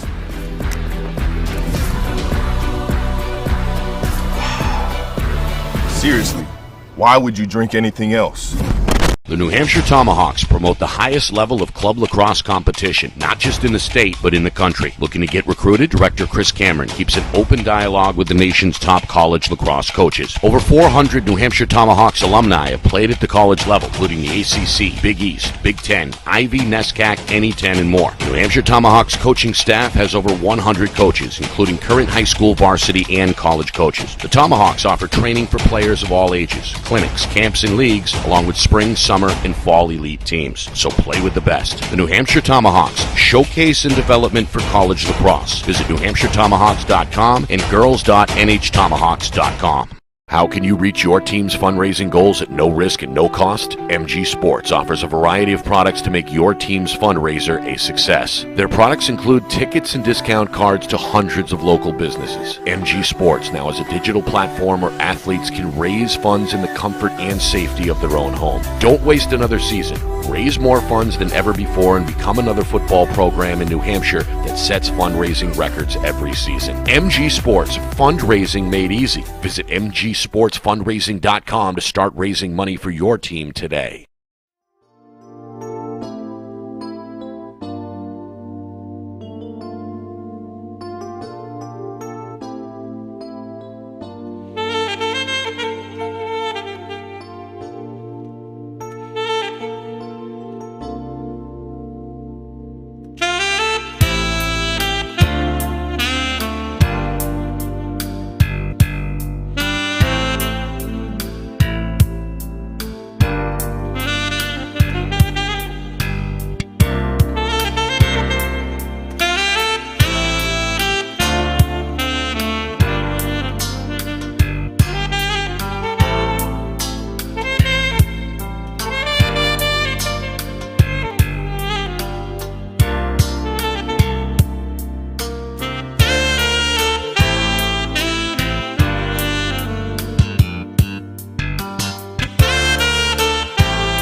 Charlie, when they're playing that tight press coverage, you want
Well, so far, so good for the Bedford Bulldogs as they lead Windham 12-0 at halftime. Nick Anastas, Steve Beals with you. The winner heads to next weekend's quarterfinal round and will face Nashua North. Bedford got 2 touchdowns, both in that second quarter. The first through the air. A Danny Black to Colby Snow hookup from 19 yards out. Broke the scoreless tie with 2.5 minutes gone by in that second quarter. And then midway through the frame, Logan Spear, who really spearheaded that rushing attack in the first half. Did you plan that ahead of time? For Bedford. Good job. A 2-yard touchdown run. The 2-point conversion attempt was stopped by Windham. So 12-0. Bedford looking good on offense, as we mentioned. Spear, 10 carries, 85 yards to go with that touchdown unofficially. And Danny Black, turnover free in that first half, came up with some big conversions as well. And then with Windham, 4 possessions, 3 punts. The one time they tried to roll the dice, a 4th down conversion gave Bedford the ball on their own end when the Bulldogs came up with the stop. Well, Nick, it was a baseball commentator, Kenny Harrelson, former Red Sox player, that said you have to play within yourself. Max out, play your ceiling, but you have to play within yourself. And I think that what Coach Matthews has done this week, he's done a magnificent job with he and his staff, looking at the weaknesses that Bedford has been displaying from week to week. And he's taken and designed an offensive and defensive play set, but especially the offensive play set around minimizing, or in so far for a half of football, completely removing any turnovers to have an impact against this football team. So I give him a lot of credit there. The second thing he's done is recognize that the defensive backfield of both of these teams, specifically from his perspective, Windham, has done a great job. So he's targeted his passes in key situations, but grounding the ball, recognizing that his offensive line is coming off the ball so far in the first half better than the Windham Jaguars had. On the Windham Jaguars side, 2 things ring out. I think the defense overall has played well. I think it's been a very difficult call to be running with a 3-down lineman only, not 4 in this situation, but Jack may be concerned about the defensive backfield being able to cover if you take another lineman out there. Second, when there's a reason taking a chance usually means that the odds are against you, but you see a situation in the game where it's worth it taking that shot. Coach Byrne took the shot of going forward on 3rd down, literally on his own 32-yard line. It did not work, and that ultimately, after a great defensive attempt, Bedford executed a score on that situation to make it 6-0. Then after that, you could see some hands-on-the-hip stuff going on in the defense. Looked like the morale was a little bit low with Windham, but to me, the defense was giving everything it could. It was the offensive line that just was, A, not firing off the ball, standing up, number 2, and then not blocking all the way through the whistle, which was giving Bedford's defensive line and linebacker core great vision and give the defensive linemen separation, and just sat there and controlled all the gaps so Tiger Ron, there was no room for him. And if Tiger Ron is hold to this kind of yardage, you could tell before a game, if you knew that at the end, Nick, it was never going to happen. You know what I mean? Officially, just 4 carries, 20 yards for the junior tailback, Tiger on. So perhaps Coach Byrne looking to lean on him a little bit more in the second half. But without an offensive line doing its job, Tiger is not Superman. He's everything but he's going to need some help from that offensive line. Meanwhile, the Jaguars putting on some Enter Sandman as both teams get an extra 3 minutes to warm up to begin the third quarter. Elsewhere in this Division I tournament, of course, winners last night in this preliminary round include Merrimack, Pinkerton, and Timberlane. In action today over at Stello Stadium. Bishop Girton, a big lead at halftime over Dover, 28-0. Some of the other division scores, both Bow and Souhegan, Steve, with big leads. Souhegan a 49-7 advantage over Kennett, just minutes remaining in that fourth quarter. And Bow's got a shutout going over Hanover midway through the fourth quarter. The Falcons a 25-0 lead. Well, Division II just doesn't have the parity as deep as Division I does this year. There's been other years, there's been a lot of Division IIs had, 6-7 teams that have been right there. But The parity deal is with Division I this year for sure. It's deep. 12-0 is not an insurmountable lead, given the fact that they took away both extra points at Bedford. If they can come back, and let me tell you, Windham has been a tale of two halves in many games. I was talking to one of the people in the know as far as the whole Windham season during the halftime, and they said that Windham has always generally played better from behind in the second half and have come back to, well, we know, Pinkerton come back to win against Concord. So, I mean, they have a history in other games as well of having a strong second half, but they're going to have to come out with more attitude than they did in the first half, especially in the offensive trenches. Going to need a stop defensively right away as well. Yes, that's a good point. Scheduled to kick off here. And Bedford, after winning the coin toss, deferred to the second half. Gorgeous afternoon. Yes, weather it is. in the mid-70s. And again, just a vibrant sidelines, a lot of activity going on behind the end zones. But these home fans need a little more to cheer about in the second half. I agree. Controlled most of the action. Unofficially won the time of possession battle through the first two periods. And again, they brought their student section with them, dressed in red, along the near sideline. Still 24 minutes of regulation remaining. Bedford going to send their two speedsters back deep to return here in Taliaferro and Snow. Snow, a 19-yard grab for the opening touchdown, Steve. That came on a 4th and 11 early in the second quarter as Coach Matthews decided, you know what, I want to roll the dice myself instead of the field goal. Yeah, but he rolled his dice on 4th down in the opposition's field. So, nothing gained, nothing really lost. Coach Burns' gamble came at their own 34-yard line. I think Coach Burns saw how difficult it was to get points in this game. Yeah. And it has been, even on both sides. It hasn't been easy peasy for Bedford to get the 12 points they have. So to that point, I understand where he's coming from, but to me, if it was out the 45 or 50, that's one thing. It's an extra move. It's actually 7 or 8 plays, generally speaking, to get first down.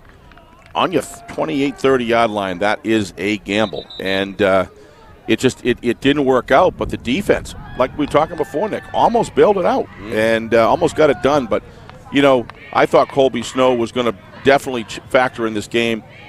But Logan Spear, let's face it, and in conjunction with his offensive line, has been the steady battering ram, if you will, on contact, and made some great choices and cuts upfield off of his offensive lineman's blocks. And at key times in this game, he's been a workhorse. All right, set to get this third quarter underway as the ball is teed up. Seamus Ross is the junior here for the Jaguars, his first action of the afternoon. It's a high bouncer. Taliaferro fields it at the 20, creeps across the 30. Nice cover. It was dropped at about the 34-yard line. A good tackle by Liam Shambo, the sophomore on special teams there for Windham. So we get another look at Danny Black. High completion percentage in that first half. And, of course, the big touchdown pass came from 19 yards out early in the second quarter. Yeah, most people can play when it's even. It can be a struggle from playing behind, but sometimes the most difficult thing to do is to play ahead in the second half. Yeah. So this is a big opportunity for Danny to continue to solidify his protection of the football and making good decisions out there. We'll see what happens. 4-man rush, they'll throw it. Nice pass. Receiver screen, Taliaferro knocked down by Goss, but not before picking up a first down. A 12-yard gain, took a big hit as Goss came in and hit him high up near the shoulder blades. Taliaferro, okay, going to stay on the field, but that's a big gain. He's stinging a little bit. Yeah, we've seen some blistering hits in this game so far. The wind is about as strong now as it was in the beginning of the opening of the game. Sun's still out, though. Yep. Shining right at midfield here. Bedford trying to get into Jaguar territory on a 1st and 10 from their own 48. Black again operating out of a 3-receiver set. The back is going to take the carry. That's, again, Ledger Good Russell. Defense. 3 carries in that first half. Stopped along the line of scrimmage. The defensive end Once again, Joe Murphy in on the stop there for Windham. It's a loss of 1. Sets up now a 2nd down and 11. Well, whether it's been Murphy, whether it's been Kim, Natoro, really that, not just the front 3, but really that front 7, constantly under attack so far this afternoon as Bedford more or less has elected to ground and pound here. Well, I think they've got a good offensive line scheme here of doing a lot when the 3 down linemen, a lot of severe angle blocking, and they're winning those battles because they're high percentage. Back to Russell near side on 2nd and 11. A flag flies. Wow. Does cross the 50, but stumbles at the 48. Who knows what this is? Usually it's always easy to say it was a hold, but this could be anything, really. Came from the backside. Yeah, usually it could be a grab or a clutch. Yeah, it is along the line of scrimmage, and it is a hold against Bedford. That is one area, Steve, where Windham has had the advantage. I totally agree. Is the penalty department. Bedford now with 3 holds this afternoon. They had 3 false starts in that first half as well. Yeah, and the flag is way in the other side, so whatever holding it was most likely was very unnecessary, because they were never going to catch anything to do with where the point of attack was. So those are penalties that drive coaches crazy. It's one thing if you're doing a hold to protect your quarterback from the, or at the point of attack or something like that to try to sneak it through. But when it's inconsequential hold, that really frustrates the coaches. 2nd and 20. Ball backed all the way up to the Bedford 36. In the flat, Russell one-on-one against Natoro. Good cover. Tripped up at about the 40. They give him the 41 as Natoro just got him around the ankle. So this is an area where Bedford's been able to convert on some long situations, including the touchdown. This is an area where Windham has got to take that success away from Bedford. 3rd and almost 19, I would guess, Nick, right? Got 16. Or 16, whatever. They're going to get the ball if they can stop it here. First down marker is at the Jaguar 42-yard line. So this is a significant 3rd point. 17, I guess. In the second half. But an opportunity for Windham to get off the field and get the ball back. See what the Jaguars do here. It looks like they're going to rush 3. Now they creep an extra man, 4-man rush. Black near side, Snow with room, avoids Goss across the 50. Somersaults his way down to the 45-yard line. That's going to give Coach Matthews something to think about here. I was just going to say.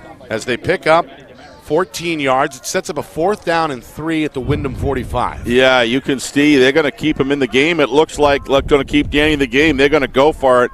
That has been an extremely successful play, getting that block downfield, which they just did. And, boy, I'll tell you, I think when Colby hears that call, his blood pressure goes up. He gets highly motivated to run that play, because when he cuts across the field like that, anything can happen. We saw it at Stello Field. That was a very successful play on key points of that game. Here we go. They're going to go. See if Black goes back to him as he did earlier on the 4th and 11. Well, they're going to pooch punt. Nobody back for Windham. This one will take a roll near the goal line and end up in the end zone. Yeah, too hot for a touchback. Well, a conservative approach, but I think the right call with the 12-0 lead. I think at the high school level, if you've got a quarterback that can pooch punt like that, I think it's a great idea to utilize that. Who in the world wants? It makes 4th downs. It adds another dimension to 4th down to the offensive playbook that really gives them an opportunity to do multiple things. I like it. We saw 3 pooch punts the other way in that first half from Jack Sweeney. And effective. Of Windham, the first today from Danny Black. So Windham from their own 20, trailing 12-0, going to touch the football for the first time here in the second half with 3.5 minutes gone by in the third quarter. Tiger on. The junior going to get his 5th carry. Downhill across the 25, up to the 28-yard line, an 8-yard pickup. There's the tail of the first half. What you just saw there from the offensive line of Windham is exactly what they did not do the first half. If they sustain it, that will wind up being the sort of game that I expected, where just a great, even battle. They got to keep doing it though. 9-yard pickup. 2nd down and 1. Back to on up the middle. I think he's got it. Only needed a yard and he got 2. Got 2. On just 4 carries, 20 yards in that first half. See here in the replay if we get a chance to The surge. Looks like we're going to run the next play. Oh, here we go, real quick. Watch the offensive surge coming off that ball by Windham. This is what I've always been. Look at that hit. Hitting the pads hard. Great job. Oh, boy. Flag flies. They're going to blow this one dead. Got to be a motion. Got to be false start. Yep. Second time we've seen that against Windham. That accounts for both of their penalties this afternoon. Almost 5 minutes racked off the 12-minute clock. I think already. Coach Matthews, again, okay with that. Yeah. Burn it down. Factoring into the decision. You've already killed 4+ minutes. Go ahead and punt the football. So 1st and 10 here from their own 32 coming up. No, 1st and 15 after the 5-yard penalty. Bedford 4-down lineman. Damaris, the wingback, in motion. They fake to on. Sweeney keeps it himself after faking the pitch and ends up somewhere across the 30 before he's wrestled down by Parker Bromley of Bedford. Yeah, the situation here, again, the offensive line still standing up while Finley is running. They got to keep on playing to the whistle, Nick, every single play. You never know if he shakes a tackle loose. That block that you continue working on each and individually could make the difference in a run. Sorry to be so tough, but it's just the way the game has got to be played offensively in the trenches. Sweeney, a 4-yard carry, 2nd down and 11, and nice. On is going to go backwards. Wow. Cut down below the knees by Cal McAuliffe, the 6'5", 230-pound senior. The defensive end making a good play there for Bedford. Well, it all starts with shedding your blocker, and that's exactly you're going to see what he did here if we get a good shot of it.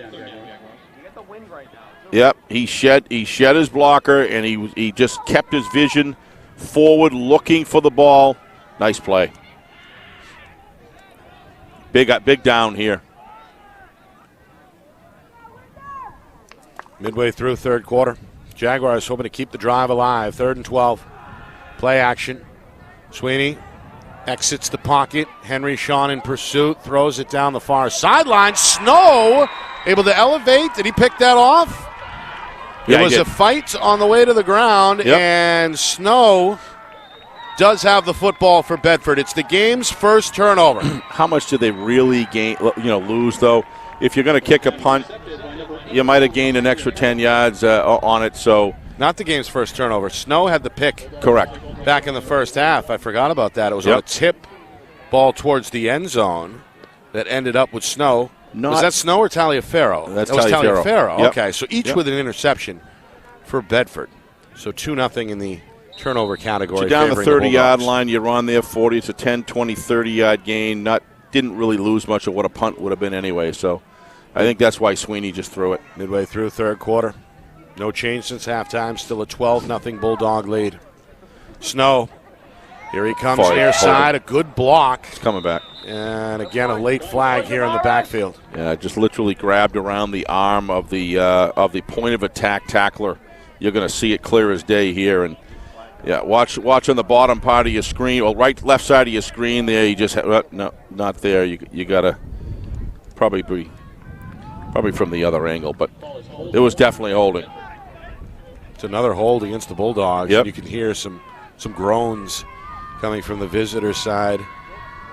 Both the sideline and the crowd. Well, you got to take a game. I mean, you got a 12-0 lead, and I will say though that hold would very well likely stop the tackle behind the line. So, from what I saw, and refs saw it immediately. Some of these east-west runs, you're asking a lot.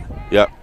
Especially downfield with the wide receivers, you're expected to hold the block an extra 2.5 seconds in some cases. So, the hold comes. Bedford pays the price, facing now a 1st and 20 from their own 29-yard line. Poltroneri in motion, and Coach Matthews may have just called a timeout. He does, and he doesn't look happy about it. No, he does not. Either way here in the second half. Our broadcast is brought to you by Beals Insurance. Locations in both Bedford and Londonderry. Whether you need home, auto, or business insurance, Beals Insurance will get you the price and quality coverage that's right for you. Visit BealsInsurance.com. Also by MG Sports Fundraising. That's fundraising made easy. MG Sports Fundraising is the official fundraising partner of Friday Night Lights New Hampshire. Visit MGSportsFundraising.com. Start raising money for your team today. By New Hampshire iPhone Repair. Now with 6 locations on both the Seacoast and in the southern part of the state. It's done while you wait. It's backed by their lifetime warranty. Visit NHIPhoneRepair.com. Also by the New Hampshire Tomahawks, showcase and development for college lacrosse. Visit NHTomahawks.com, also girls.NHTomahawks.com. And finally by Ghost Energy. Ghost is an active sports nutrition brand designed for users to be seen beyond the walls of the gym. So be seen with Ghost Energy. Nick Anastas, Steve Beals with you. We had a scoreless first quarter here in this preliminary playoff game. Bedford 2 touchdowns in that second quarter. And here we are midway through the third, a 12-0 Bulldog lead on the board here in Windham. Isn't that kind of an oxymoron? Be seen with Ghost Energy? Aren't ghosts right? Invisible? That's a question for their marketing department. I may have to call Monday morning and find out exactly what that means. You are a big fan, though. You converted. Oh, man, I'll tell you. I think the labeling, that Bubblicious can is just out of sight. Bedford out of the timeout. Good hit. Snow gets swallowed up. Goss playing his heart out here, the senior, hoping it's not for the final time. Understand he was getting some potential looks from some NESCAC schools, and he's got a few options moving forward. But we know the program is going to miss big number 54 in the middle of that defense. Yeah, he plays his heart out. He just plays at full tilt, full time, all the time. His tackling capability is just out of sight. As a middle linebacker, you've got to be able to have vision in traffic. He's got tremendous vision. He leads this defensive secondary. Having a productive day today as well. Unofficially 7, maybe 8 tackles so far midway through this third quarter. Snow over the middle's got Taliaferro up around the original line of scrimmage near the Bulldog 40-yard line. That's a nice gain there for Bedford. But also a nice cover and tackle right at the catch. No yards after the catch. A lot of teams defensively teach how if you knock. Danny threaded the needle right there again. Yeah. He's got good velocity on his throws. I've seen that all year long. Brian Damaris on the coverage and the tackle. Mm-hmm. Good job. Windham 3rd and 10. Bedford looking for a conversion here to keep this clock-eating drive alive. Inside of now 4 minutes, third quarter. Black rolls out right, steps up, fires a strike, and it's caught. It's the big tight end, Sheridan, to the far sideline. First down and more, a gain of 17 into Jaguar territory to the 42-yard line. Black on point with that throw. You got to watch him roll out. He does a nice job. He sees it, and look at the lead. It's in right where it has to be. Danny's velocity is really good, and it's very difficult if he throws it on target, which he's done today. For the defensive backfield to recover, it gets to the receiver so quick. Another tackle good from job. Matt Damaris, but it's a backbreaker for Windham right there. Yeah. The 3rd and 10 conversion keeps the drive alive. The offense on the field for Bedford as they look to bring the clock inside of 3 minutes here in the third quarter. Again, time of possession in this frame favoring Bedford. Stretch run, Taliaferro with room, cuts it up, weaves his way past a man, makes another man miss. Ends up inside the 35 down to the 34-yard line before he was ripped down by Murphy. Taliaferro showing you what he can do in space. Yeah, number 4, Ledger Russell, does a great job with the back block here. Keeping him up. Watch this. If we see number 4, no, it's going to be out of screen. There it is, right there. Bang. Yep. Keeping him out of the play so he can't catch up from behind. And took 3 tacklers to get Taliaferro down. Took a big piece out of the sophomore defender, Matt Koboris, with that block. All right. Bedford, after the 7-yard pickup, facing a 2nd down and 3. Extra man on the line of scrimmage defensively for the Jags. The throw, Taliaferro, good block from his position mate, Colby Snow. Pick up a first down and then some. Down inside the red zone to the 18-yard line. Close to being hit out of bounds, but I think the refs did the right thing to let that go, given the fact that he was holding on to the shirt. That's all the other defender had. He had to be neutralized, and it was close enough. So watch this. He is out of bounds at this point and then finishes off. That's the Damaris. Could have gone either way, but I think letting that one go was the right thing to do. The 2 Damarises over there, Matt. There's Goss. And Brian. Coming up on 2 minutes. Danny Black putting together a nice drive here with his arm. Really in rhythm right now. Spear, who's also fresh, hasn't touched the ball in this third quarter, is going to now, on a dive play, runs over a man. Fumble. The ball came out. I think they have it. A flag flies from the back judge as well. Windham says they have the football. That was an interesting flag, the timing in which that came out. Came in late, and again, it came from the back judge. Meanwhile, there's still a pile down there. Players still fighting for it. No signal yet. Now the officials do say Windham football. But let's see what the flag is about. There's a flag. The way that he's acting, you wonder if it's on the Jaguars because he said, let's see what we got here. See if we can see something. I don't know what that flag would have been, to be honest with you. You see the ball come out on the way to the ground. Yep, so it's clearly a fumble, so it wasn't that. Bedford's first turnover today, if this stands. Don't know. They're going to say, look at Bedford saying it's on them. I can't believe this. The Bulldog offense, I think, is going to stay on the field here. Again, no official announcement yet. Referee Dan Moylan getting everybody's opinion down there, which I know you like, Steve. I do, because it's in a call of all calls really, but the calls in playoff games at this juncture with this significance have got to be conference, and the head official cannot. It looks like he's going to say a defensive hold. Wow. That is the lateness of that flag that came down was really a defensive hold on a run play. As well is unusual. Wow, that's very unusual, and the lateness of which that flag came out is really came out at the tail end of the play. I believe it was the back judge who threw it as we get another look. There's Spear met by Goss in the hole, leans forward, ball comes out at the tail end. Officials ruled that Windham recovered it. I don't. But again, a late I don't know what in the world that would be. I honestly don't. A lengthy discussion. Our referee, Dan Moylan, says Bedford is going to keep the football. Defensive holding is the call against Windham, a major. I've never seen a hold that late under those circumstances. Don't get it. Well, again, a defensive hold is typically on a pass play, not a run. Absolutely. And the timing, as you said, was irregular with the late application of the penalty. But either way, Bedford is okay with it, obviously, as they're going to go first and goal here from just outside the 5-yard line. 2 minutes to go, third quarter. Coach Byrne. Oh, wow, there you go. Well, there's the explanation. No fumble. They also say Spear was down first, which I'd like to look at that again later on when we have a free moment on that, whether or not. So they're saying that it wasn't a fumble. Correct. That was just the announcement over the public address Appreciate that. That answers everything there. Here's Russell on a plunge, left side, follows the guard down to the 2-yard line. So, Nick, he must have been throwing the flag down on the ground to say the ball was grounded. I've never seen that before. Usually you just point your hand down the ground, but never. Here we go.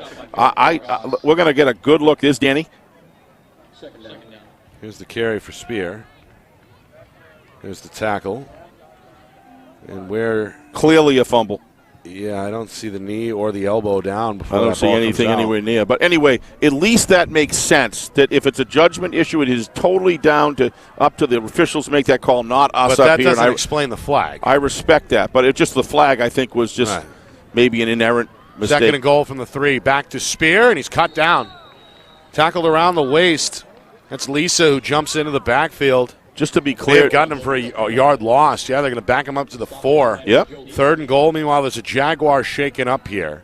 With just outside of a minute remaining in this third quarter. That's the defensive end in Toro. Just to be clear, if the official inadvertently threw his flag down while he was trying to say point to the ground, that's understandable. That can happen. Understood. But that play makes so much more sense now. That what he was attempting to do to say the ball was in the ground. Whether you look at the video or it doesn't matter. He was right there. You got to give him the benefit. And then they conferenced. I got no issue. It sounds to me like just the. Yeah, but they made the call defensive holding. That still stood. That's yeah. But didn't they just announce and say it wasn't a fumble? Correct. In addition to the Dan Moylan call where he announced a defensive holding. Yeah. After that, the public address announcer said that there was no fumble on the play. So I don't quite know what to make of it either. All right, but we know that this is not a good look here for Intoro, who is still down and now receiving attention from the athletic trainers at about the 8-yard line. I did not see that. So it's the Toro? I think it's Intoro, the defensive end. Both teams huddling up along the sidelines. Minute 12 to go. Hopefully here. He's okay in this third quarter. He's been a great player for them most of the time. Looks he's sitting up now, so that's a positive. He's a senior. Yeah. Possibly playing for the final time. He's been impressive, Nick, to watch. He looks like he's walking. That's always a great sign. Good. Really like the style and the effort in which he puts in. It's a hard job. It's a job that you can kind of take plays off. He does not. Right. He brings it every single time, and he's a big part of why they have been able to be successful most of the time with a 3-man defensive front because of and he's a big part of that, creating and really tying up 2 blockers in order to stop him half of the time, Nick. He demands a lot of resources to neutralize him. Glad he's okay. All right, clock resumes. We're inside of a minute, third quarter. Bedford threatening to make this a 3-score game. Jaguars looking for a stop at the 4-yard line. On 3rd and goal, handoff to Snow is put on the ground. Ball fumbled. Looks like Snow recovered it himself at the 6-yard line. Murphy in the area for Windham as well, but not a clean handoff. Brings up 4th down as we move now towards the final 30 seconds. They faked to Spear, and then kind of a stretch on that handoff from Black to Snow goes bad for Bedford. Yeah, a little confused of why you would go with a double handoff, Nick, while you got it in the zone, while you've been very successful just handing the ball off to Spear and driving it down in through and running over the defense for a good part of the game and many times. So you take care of Goss and then you put it. I'm just really surprised on that, on taking that much time in the backfield on the 4-yard line. Meanwhile, a makeable 24-yard field goal attempt for Snow. That's off the right foot of the senior, and good. That would have been good for 40 yards right there. He hit that thing a ton, right through the center of the uprights, Nick. So our lone points in the third quarter come off the foot of Colby Snow. Bedford stretches their lead to 15-0. Still a 2-possession game, but the clock starting to become a factor as the fourth quarter is now on the other side. Will it be Bedford's afternoon, or does Windham have a comeback in the cards on their home field? We begin to find out next. You are watching our Friday Night Lights New Hampshire Game of the Week. It's presented by Beals Insurance.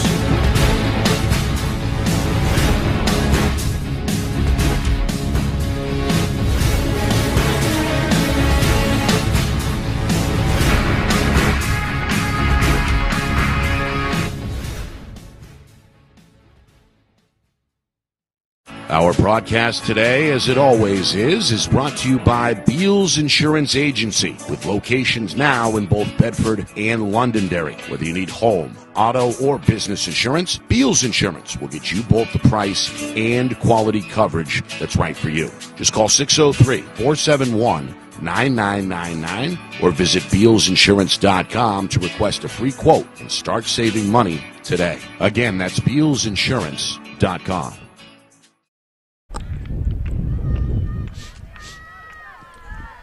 On to the fourth quarter we go. Short kick, handled by one of the Windham upmen, Cam Williams, the sophomore, going to reverse the field.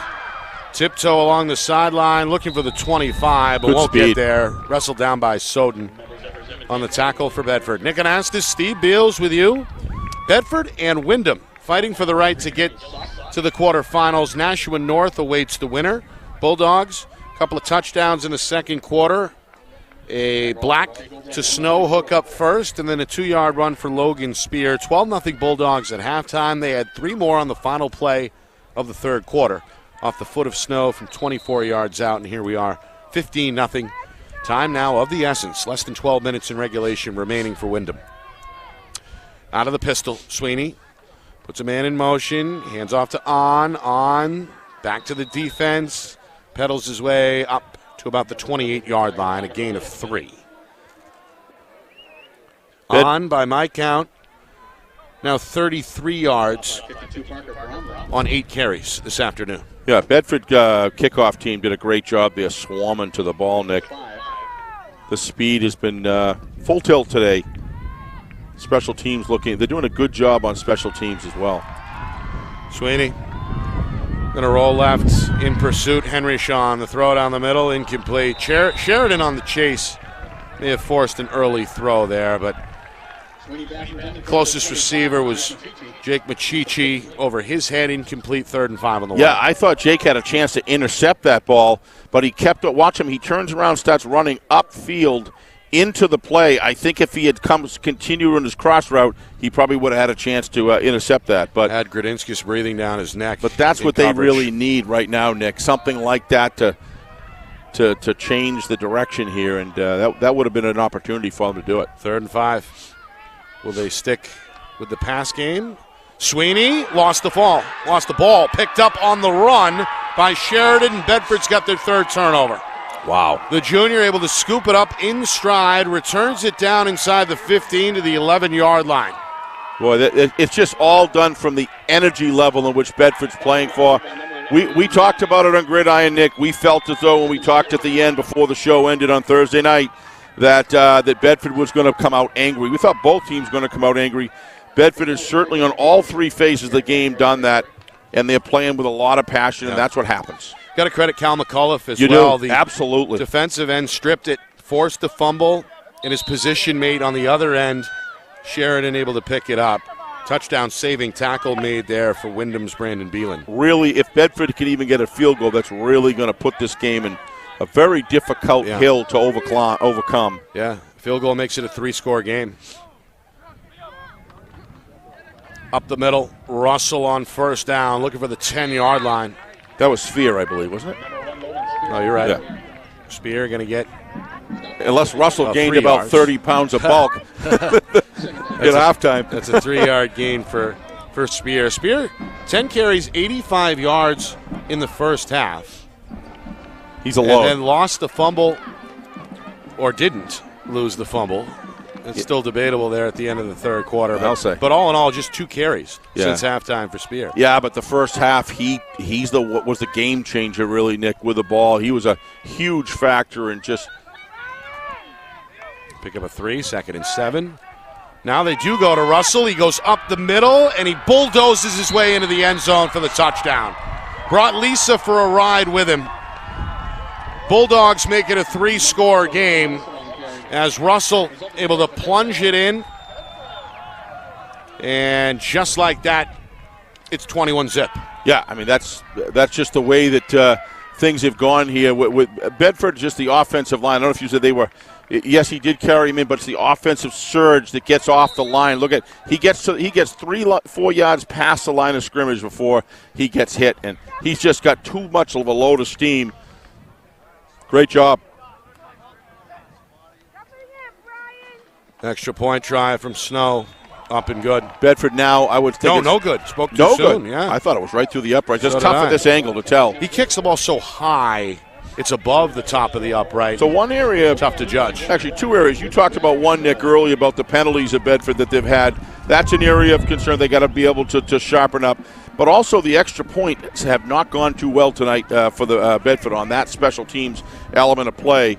But the rest of Bedford's offense, defense, special teams has been terrific.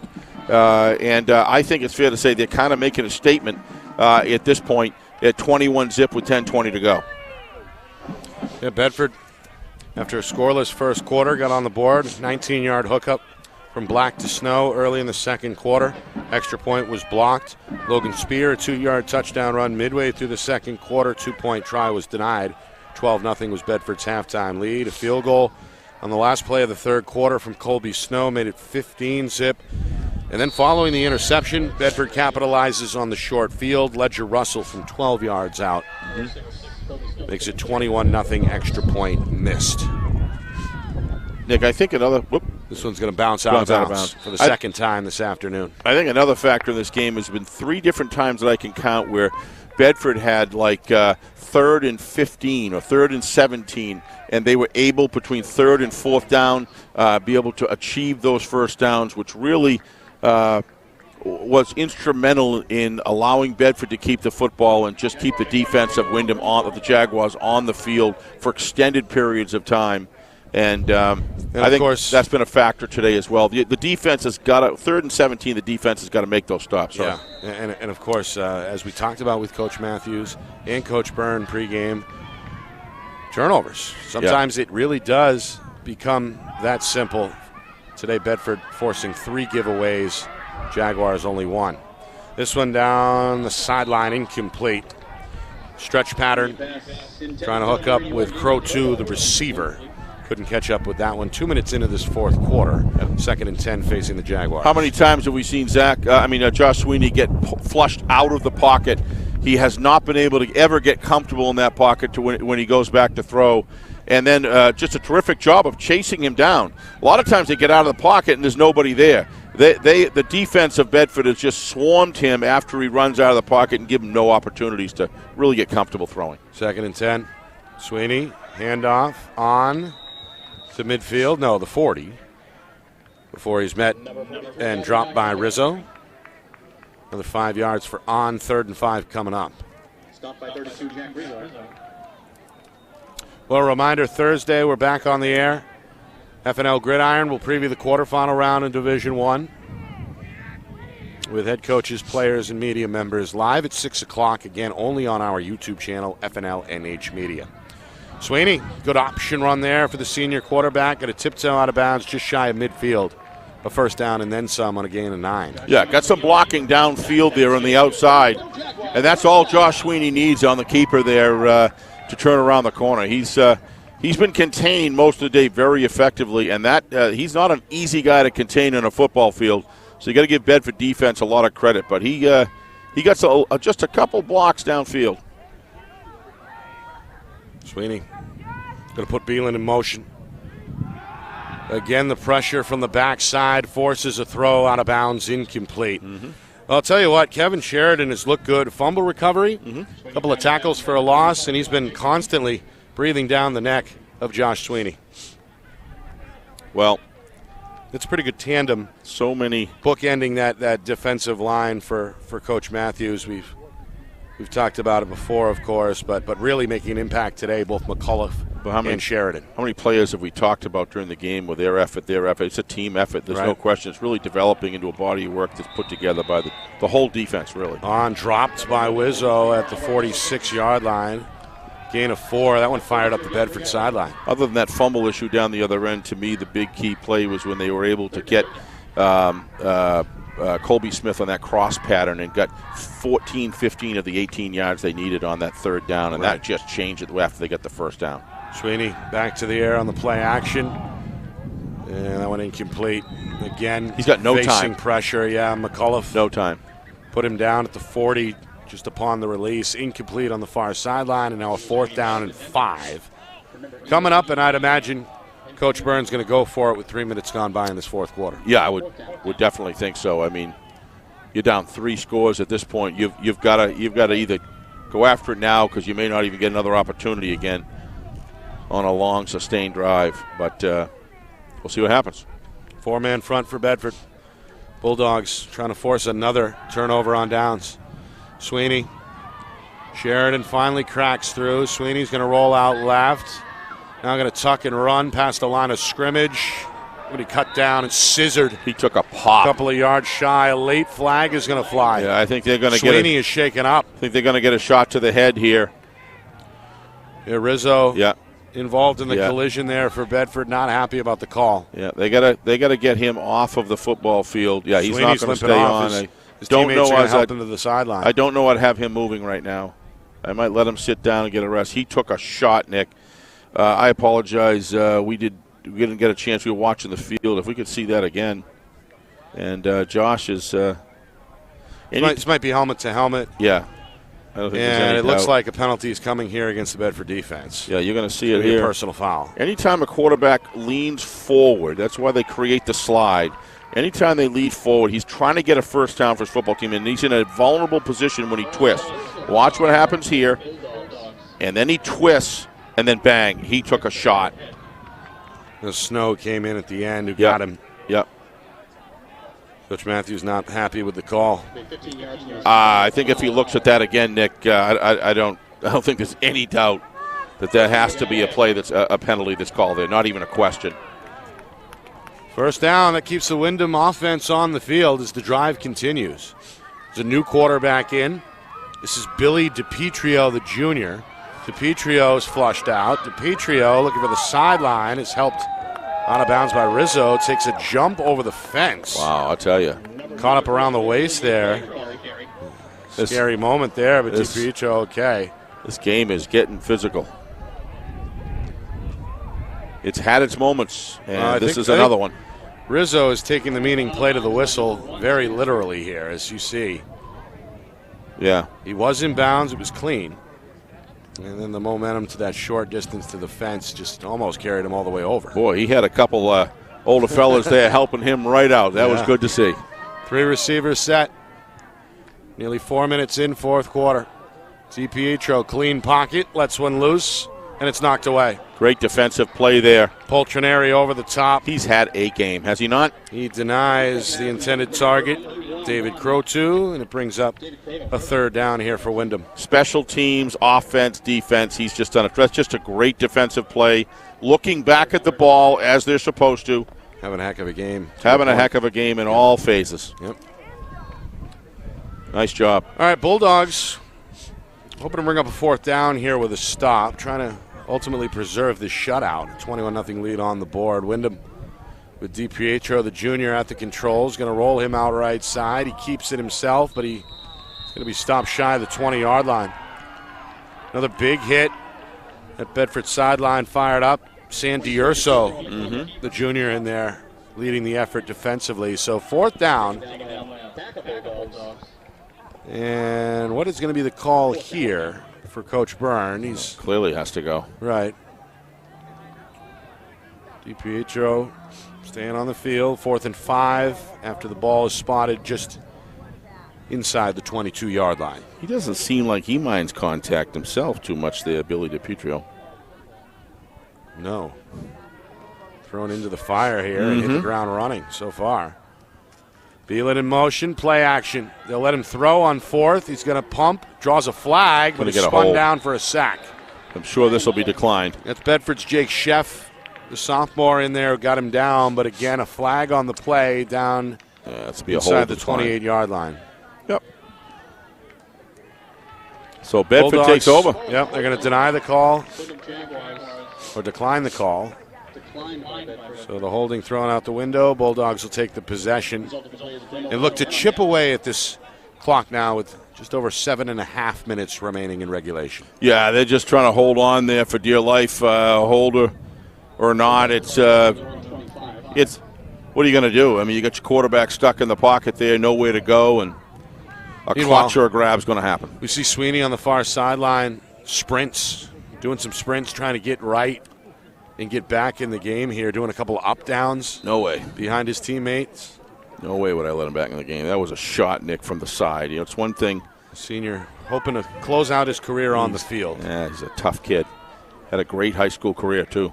Meanwhile, the Bedford offense back to work. Spear knocked down by Goss, wrapped up at the line of scrimmage. No wonder a Division III NESCAC school is looking at this young man. He's probably a great student as well.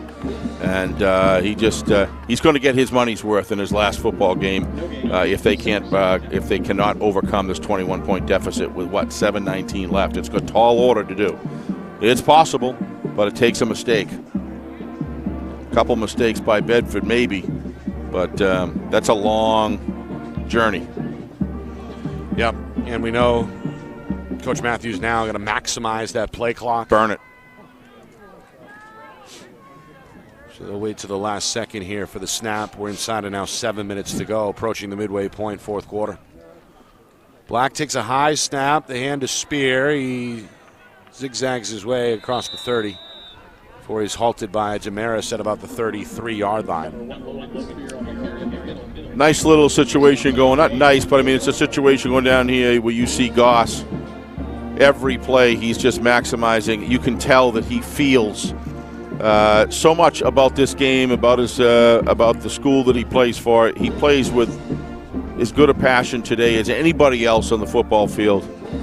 And I certainly wish, he's been a joy to watch, and I certainly wish him the very best in his future endeavors, and it's great to see him continue to play football because he's that good. Speaking of finishing up your career on the field, Henry Ntoro is back at the defensive end spot for Windham. I saw that. After being shaken up earlier. We got a timeout now on the field.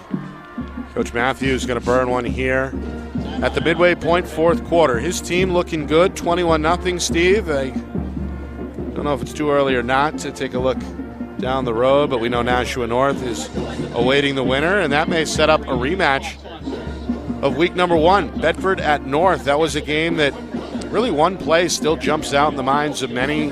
Final play of the first half, Bedford was driving, looking good, and then kind of a questionable lateral / forward pass ended up on the ground, ended up in the hands of Nashua North, and it was brought back to the house. And that really was the end for the Bulldogs as the defense showed up, shut out North in the second half, but ended up on the wrong end of a 19-7 final score. Again, that was way back in week number 1 between North and Bedford. I think out of respect for this Windham team and this Windham, I'm going to give a few more minutes to go off the clock before we go down that road. But I would believe, to your point, Nick, that if Bedford does come out victorious, which they're certainly in strong position to your point to do, they would be licking their chops to have another opportunity, like you said, to go up against Nashua North. But Bedford has responded to such a degree today. It's been really, really impressive. 3rd and 2, back to Spear. Bulldogs get a hole on the right side, and the senior has the first down and then some.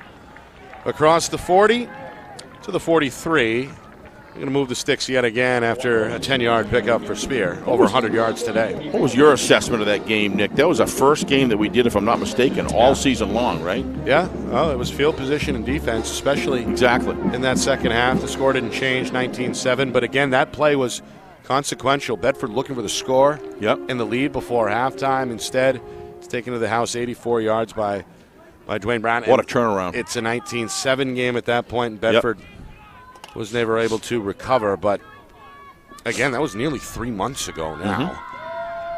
Titans, of course, undefeated in the regular season, end up the 2 seed in this Division I tournament. The only unbeaten team overall at 9-0. And again, a well-deserved bye. Should have the Titans fresh for next weekend. So in the just so I have it right, obviously the winner of this game goes to Nashua North. The winner of the BG Dover game would take on Pinkerton.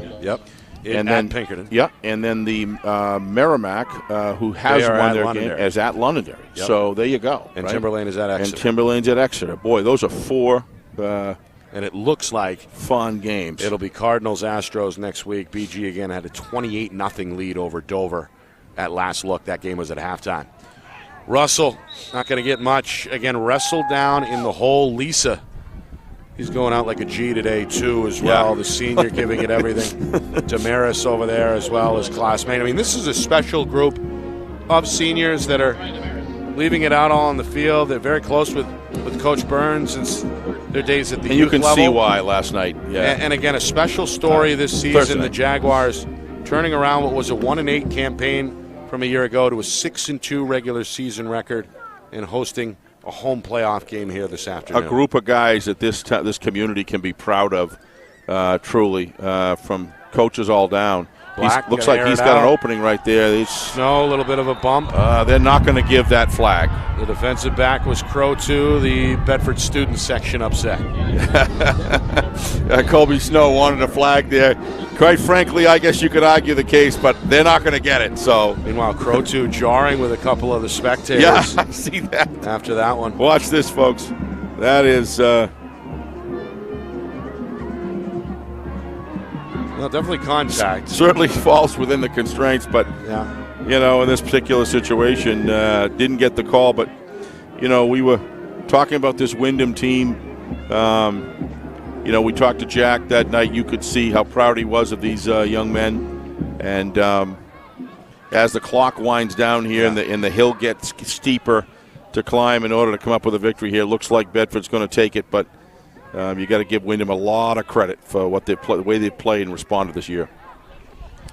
Here's a pooch punt from Black for the second time. May have been tipped. Yeah, tipped by 75, I believe. Going to take a side-by-side spin, end up inside the 20 where it's down at the 17-yard line by Sheridan. Yeah. All right, inside of 4 minutes, Windham going to take over, still trailing 21-0.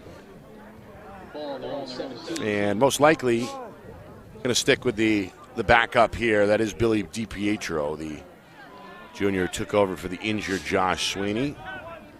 No update on Sweeney's situation. Again, we saw him sprinting back and forth in an effort to get that doesn't surprise me. Back He's a on the field, but Coach Byrne is not going to, at least for the moment, bring the starter back onto the field. So it's DiPietro here facing a long field at his own 17-yard line. 1st and 10 against a 4-man rush. Drops back, rolls right, has a little room along that far sideline. Going to step out of bounds out across the 25-yard line, a 6, maybe a 7-yard pickup for the quarterback. Yeah, I was really surprised at the toughness. I shouldn't say I'm surprised. The toughness of Josh Sweeney really impressed, because the shot that he took was fierce, and it was on, as we talked about, the side of the helmet. And Jack Byrne, Coach Byrne, is going to see none of him coming back in the game at this point to protect him and his health. So back to throw. Again, DiPietro flushed out and throws it away. Into the Bedford bench off the helmet of Sheridan over there. He was not a big fella, but I like the way he moves. Yeah. I would assume he would be the heir apparent, at least at this point, to take over the reins as the junior. Yep. They'll have some pieces coming back as well. I mean, this is such a deep senior group. We'll get familiar with some of the other names, I'm sure. Good feeder program next as well. Season, but you're right. Coach Byrne has got a pipeline built here in Windham. 3rd down and 3. They fake to on. They keep it with DiPietro. And there's Rizzo again, by the way, on the stop for Bedford. 32 in whites, putting together a highlight reel of his own. Another stop holds Windham short of the 1st down.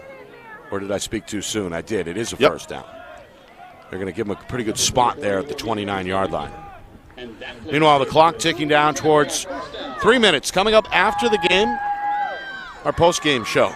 Full recap, stats, highlights, analysis, out-of-town scoreboard, and more, all coming up after the game. DiPietro on 1st and 10, going to sprint towards the near sideline, be met by Rizzo and dragged down out of bounds at about the 36-yard line. Yeah, one of the things that I would work with him in the as he develops as a quarterback, he has such a angle here. Right, I'll show you. Right about there, he beat 78. That's the time to turn right upfield and cut up and get that north-south yardage that was afforded him. 8-yard gain. DiPietro, the throw, tipped at the line of scrimmage and intercepted by Taliaferro. That's the 4th turnover today for Windham. That ball tipped. Pretty good angle up in the air. Plenty of time for Taliaferro to get underneath it. He's got his 2nd interception of the afternoon. Yeah, he has had, and again, quite a game. It's Big 44 making the play at the line of scrimmage. McAuliffe, who forced a fumble on the previous turnover, able to tip this one up in the sky for his teammate to take it the other way. He's built just like a defensive end in all ways. Nick, got a great reach. He slides off the offensive tackle very, very well. A lot of field awareness, and he knows his assignments. One of the Bedford Bulldog basketball players in the winter as well. Coming off the bench for Coach Moreno. He's going to be meanwhile, Snow on a stretch does the right thing, gets down inbounds to keep that clock going, but not before picking up the 1st down. You love players like that are always thinking. Colby Snow is legitimately a weapon. Timeout Windham, by the way. He is a weapon. Yeah. Saw him break the ice early in the 2nd quarter on a 4th and 11. A 19-yard touchdown grab on a pass thrown from Black. 6-0 Bedford early in that 2nd quarter. And then a long run by the Bulldog freshman Sam Sargento set up the 2-yard plunge for Logan Spear. 2-point try failed. 12-0 was the Bulldog lead at halftime. Bedford adds a field goal on the final play of the third quarter. And earlier here in the fourth quarter, junior running back Ledger Russell, a 12-yard touchdown extra point try missed. You add all that up, you get 21 for Bedford and none for Windham. And again, Coach Matthews pleased his team, +3 in the turnover department. 4 takeaways for this Bedford defense, just 1 giveaway by the offense. Yeah, one of the things that that I can't get away from is the 3 fourth downs where they was like 4th and 11, 4th and 17, and 4th and 18, and they were able to, on the 3rd and 7 and 18, get 14 yards by Colby. But those conversions to keep the sticks moving were just huge. Yep. Here's Sargento, freshman, back to work, just his second carry of the game. Another tackle, meanwhile, for Aiden Goss. He's well into the double digits today. Yeah. And another timeout from Coach Byrne. Going to stop the clock with 2:39 to go. So Coach not quite ready to throw in the towel yet. He's going to do what he can for his football team right down the last second. If you want to teach tackling and blocking to the whistle, as a coach, you got to coach to the finish. Right. It's all part of a system, and I agree with what he's doing. You take every opportunity you can to give your team a chance to win, and that's what he's doing. Bedford as a 10 seed, looking like they're going to hold on, right? Did anybody really ever believe, though, with the ceiling that Bedford can play at, that they were a 10? I never did. A 5-3 record in the regular season, but again, if this were the old format, this team would be at home. Right. As the 10 seed. Right. The only road team to win in this preliminary round is Bedford. Yeah. I've always felt that Bedford is a team that's been playing below their ceiling, maybe 4 or 5 games that they played below their season, their ceiling, but their ceiling is very high. And a lot of that rings on Danny Black playing a sound game on the turnover side, and he's done that today. From what other than that little handoff thing, he's done a good job keeping his team out of turnover time. Here's Russell. Wow. A run over one man before being He's punched out of bounds along the near sideline. Yeah, between he and Sphere, it's a He's going to be back next year bulldozer for Bedford. Likely the heir apparent at the tailback spot, and he's given us a preview of what he's all about this afternoon. Had a 12-yard touchdown run earlier in this fourth quarter. Somebody's struggling there. Took a shot, looks like in the midsection. That's Brian Damaris, who has not missed a snap this afternoon and more likely all season for Coach Byrne. Going to hobble his way over to the sideline. Injuries starting to pile up a little bit. We saw Intoro get nicked up earlier. Sweeney exited the game earlier in this quarter, has not returned, and now Brian Damaris, one of their big playmakers, being helped off that far sideline. The band has not had a lot to play about today. No. And even their piece that they're playing right now is by no means Fill Me Up Buttercup. Yeah, rah-rah music. It's been, anytime you get a goose egg up on the board in a game, it's very frustrating for the team. But let's not lose sight of the fact that season that Windham has, we were talking about earlier, they have been a battling team. And always one of our favorite places to come and call a game. Without a doubt. Given the pageantry and the pomp and circumstance that comes with it, just the passion from the fans. Been something that we've appreciated. Meanwhile, Russell inside the 10 before he's surrounded by blue jerseys at about the 7-yard line. Mm-hmm. Some of the Windham 2s are in there, I think. Nick LaRoche, senior, with his first tackle today. And that's the final timeout for Coach Byrne. Third and final timeout. They'll stop the clock one more time with 2:20 to go here. And a reminder, Thursday, full recap of the tournament, this weekend's action, and, of course, a quarterfinal preview as well when Steve and I get back to business. Thursday at 6, FNL Gridiron, live every Thursday at 6 on our YouTube channel, FNLNH Media. Great show we had last Thursday, just some terrific guests. I thought Joe Marshallina was fabulous, Nick, and the coaches and assistant coach, Lauren Gardette, and was with us, and it was a great opportunity to get insight. We'll have a new round of interviews ready to go with coaches Players and media members, again this week, FNL Gridiron presented by Beals Insurance, Thursday at 6 only on Friday Night Lights, New Hampshire, FNLNH Media on YouTube. All right, Bedford looking for the cherry on top with 2:20 to go. Already a 3-score lead on the board at 21-0. You want one more here. Stretch run. Sargento is the freshman looking for the corner. A good cut at the 5, and he stretches into the end zone for the touchdown. It's an 8-yard run. Sargento, on his 3rd carry of the afternoon, extends the Bulldog lead to 27-0.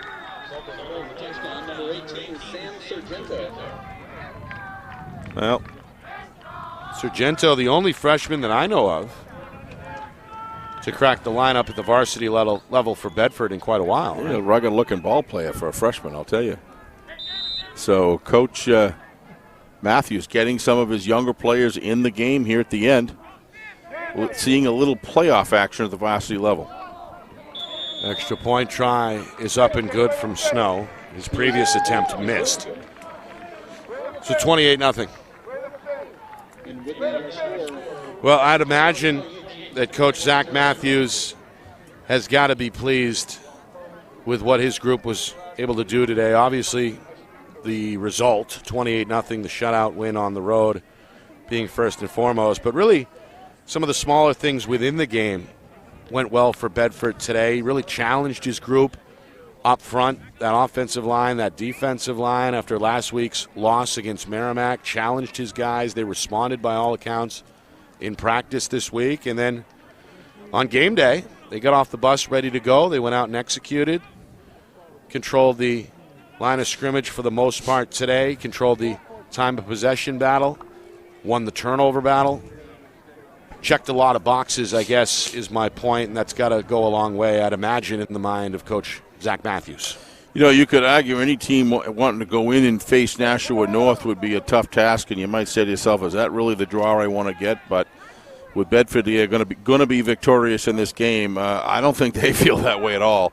I think they're very much looking for a second shot to take on Nashua North, and that certainly appears to be like it's going to be a heck of a game. Looks like 2 of the 4 Division I quarterfinal matchups will be rematches. Yes, yeah.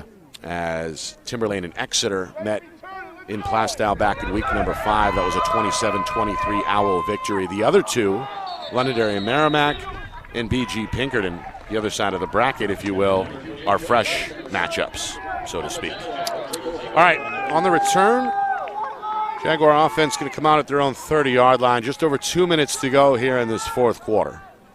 Bedford defense looking to put this one to bed. Yeah, and he will, Sweeney will stay off the field, which is good to see. DiPietro on for his 3rd series. Josh Sweeney did a great job leading his football team this year. So many second halves he was able to lead his team back to victory. Played well in the 2 regular season games that we did. Yep. The win over Nashua South and the victory over Manchester Memorial. Here's on up to the 35. Met and dropped by Bedford's Zach Jones. Senior getting some playing time here. 5 more for on the carry.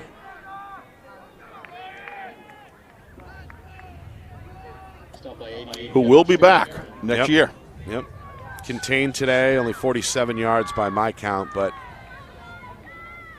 absolutely will really in a lot of ways spearhead that group next year. Going to go downhill here. And again, tackle made by Jones, but not before a 6-yard gain and a first down. We get down to the final 90 seconds. A lot of replacements here for Bedford into the game, getting an opportunity to play some playoff football, as we talked about before. Good-sized squad here on the sidelines with Bedford. Looks like they're pretty deep. There's a lot of younger talent coming up. So, yep. On, again, ridden down by Jones. But again, a solid pickup of 4 yards to set up a 2nd and 6. Well, again, we'll wrap things up with the post game. Coming up here, a look back at this Bedford win and a preview, a sneak preview of the quarterfinals. The full preview will come your way Thursday on FNL Gridiron. Final 40 seconds. DiPietro going to air it out. Who's got an arm? Deep down the field, overshoots his man. Trying to hook up with Crow 2, incomplete. And now a 3rd down and 6 on the way.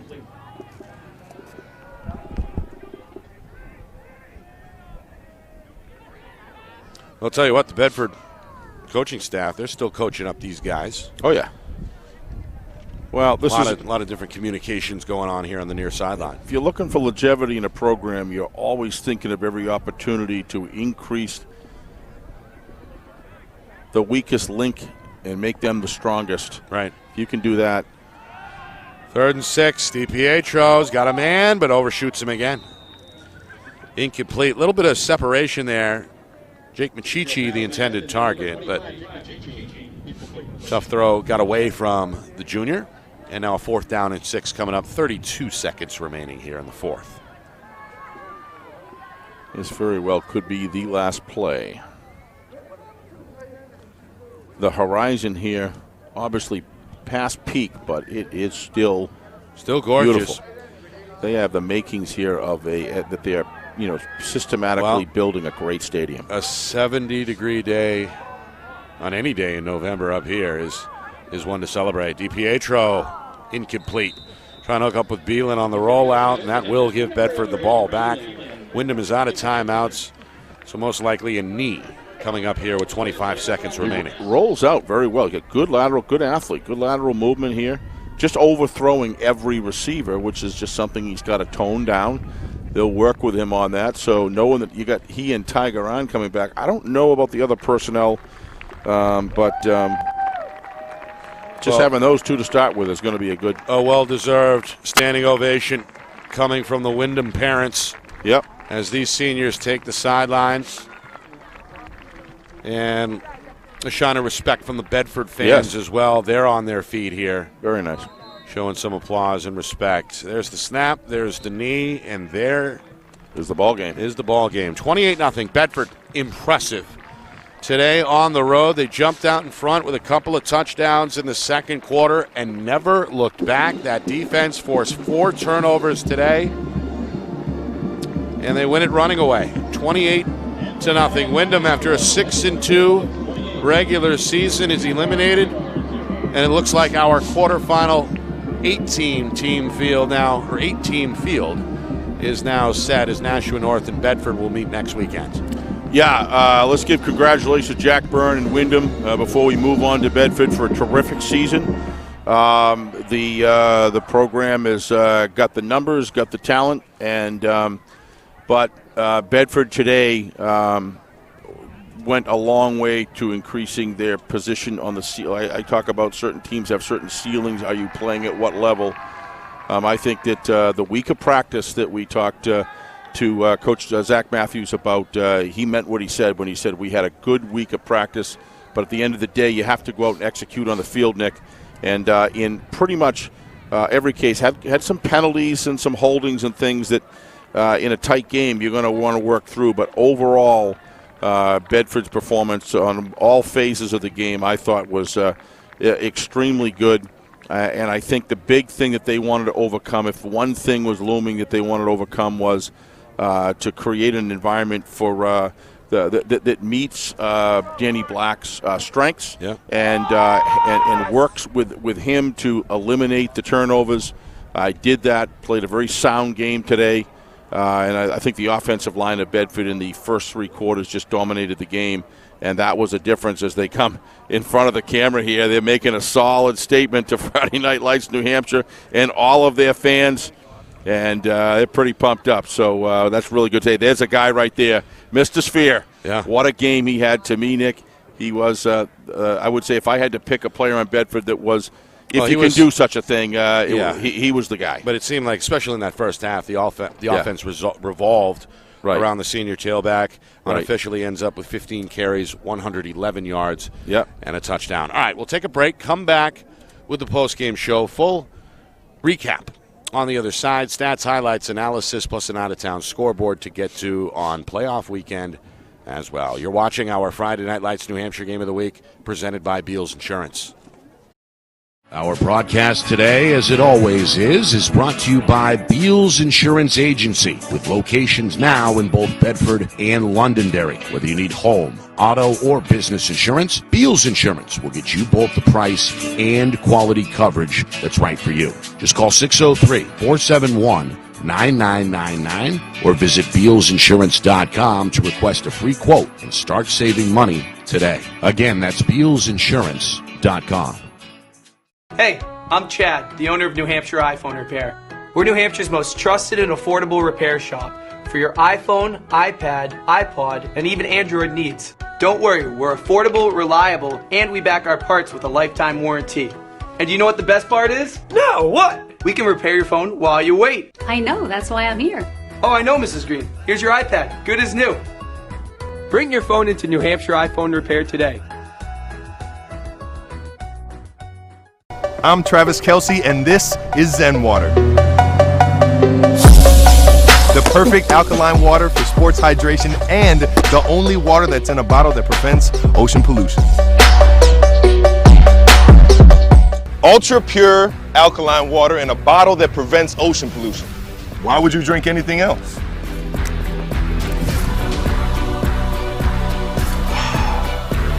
Seriously, why would you drink anything else?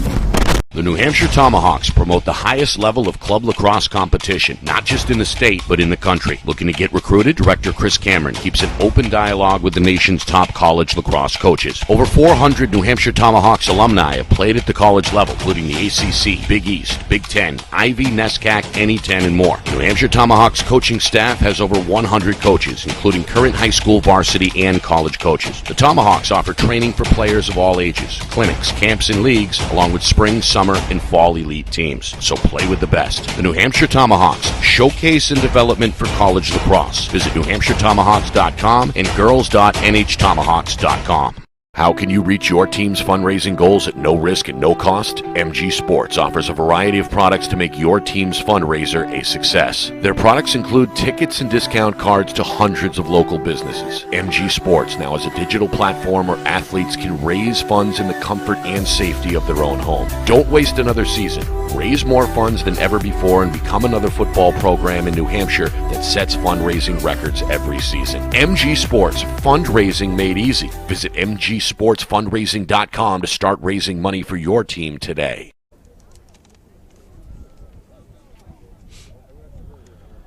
Well, Bedford with a statement win on the road here in the preliminary round. 28-0, they win over Windham. They'll take on Nashua North at Stello Stadium next weekend in the quarterfinals. Bedford, after a 24-21 loss to close out the regular season against Merrimack, they come back refocused, and they look good. After a scoreless first quarter, they got on the board first. Snow on a 4th and 11, able to pull in a contested pass at the goal line and get Bedford on the board 6-0. Perfect pass from Danny Black, who really looked sharp today, the Bedford junior quarterback. Extra point was blocked, 6-0 Bedford at that point, less than 3 minutes in to the second quarter.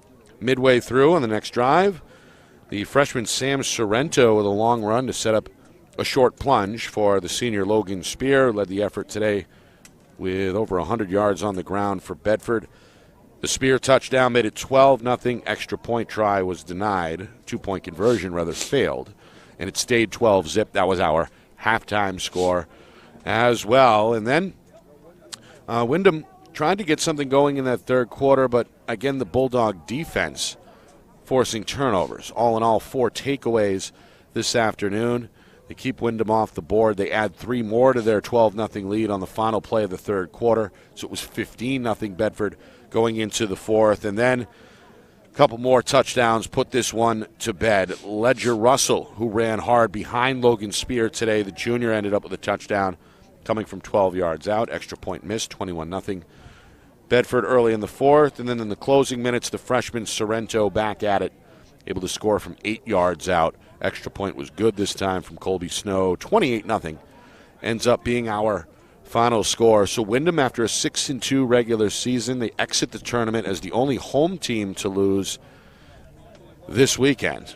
And again, our field of 8 in Division 4 is now complete. It'll be top-seeded Londonderry hosting Merrimack. Tomahawks winners last night 14-6 over Portsmouth. in the 4-5 matchup. That'll be Pinkerton hosting Bishop Girton. Cardinals, big winners today over Dover. The Astros blew out Spalding last night. And then Timberlane, they'll be on the road after a home win last night over Concord. They will take on Exeter, who won the D1 East regular season. And again, that final quarterfinal matchup will take place at Stello Stadium between those Bedford Bulldogs, who are speaking with our friend Pete Terrier of the New Hampshire Sports page at the moment. It'll be Bedford at Nashua North. That's a rematch of week number 1, a 19-7 Titans win way back in early September. I agree, Nick. Let's take a look at the balance of strength that Bedford put out. You got Logan Sphere, clearly a standout. Ledger Russell, clearly a standout. Colby Snow, a standout. Danny Black, played within himself. I'm going to call him a standout with some of those great passes that he played today. Joel Poltrineri, standout. Alex Krasinskis, standout. And Cal McAuliffe, standout. And there were others, but I'm going to stop there. You threw Poltrineri in there, right? I did. Yeah, I did. And so if you've got that much production at a high level with mistake-free assignment football. How about Rizzo? Rizzo. I said I'm going to leave somebody out no matter what. And then as a unit, I'm going to talk about that whole Bedford offensive line. Not last, I mentioned them last, but by no means least. They're right up the top of the list in my mind of the performance that they gave today in the first half to provide Sphere, Russell, Colby Smith, and Danny Black some time to throw. Bedford came in with a balanced attack. They obviously had a tremendous week of practice, and they kind of demoralized Windham in the first half.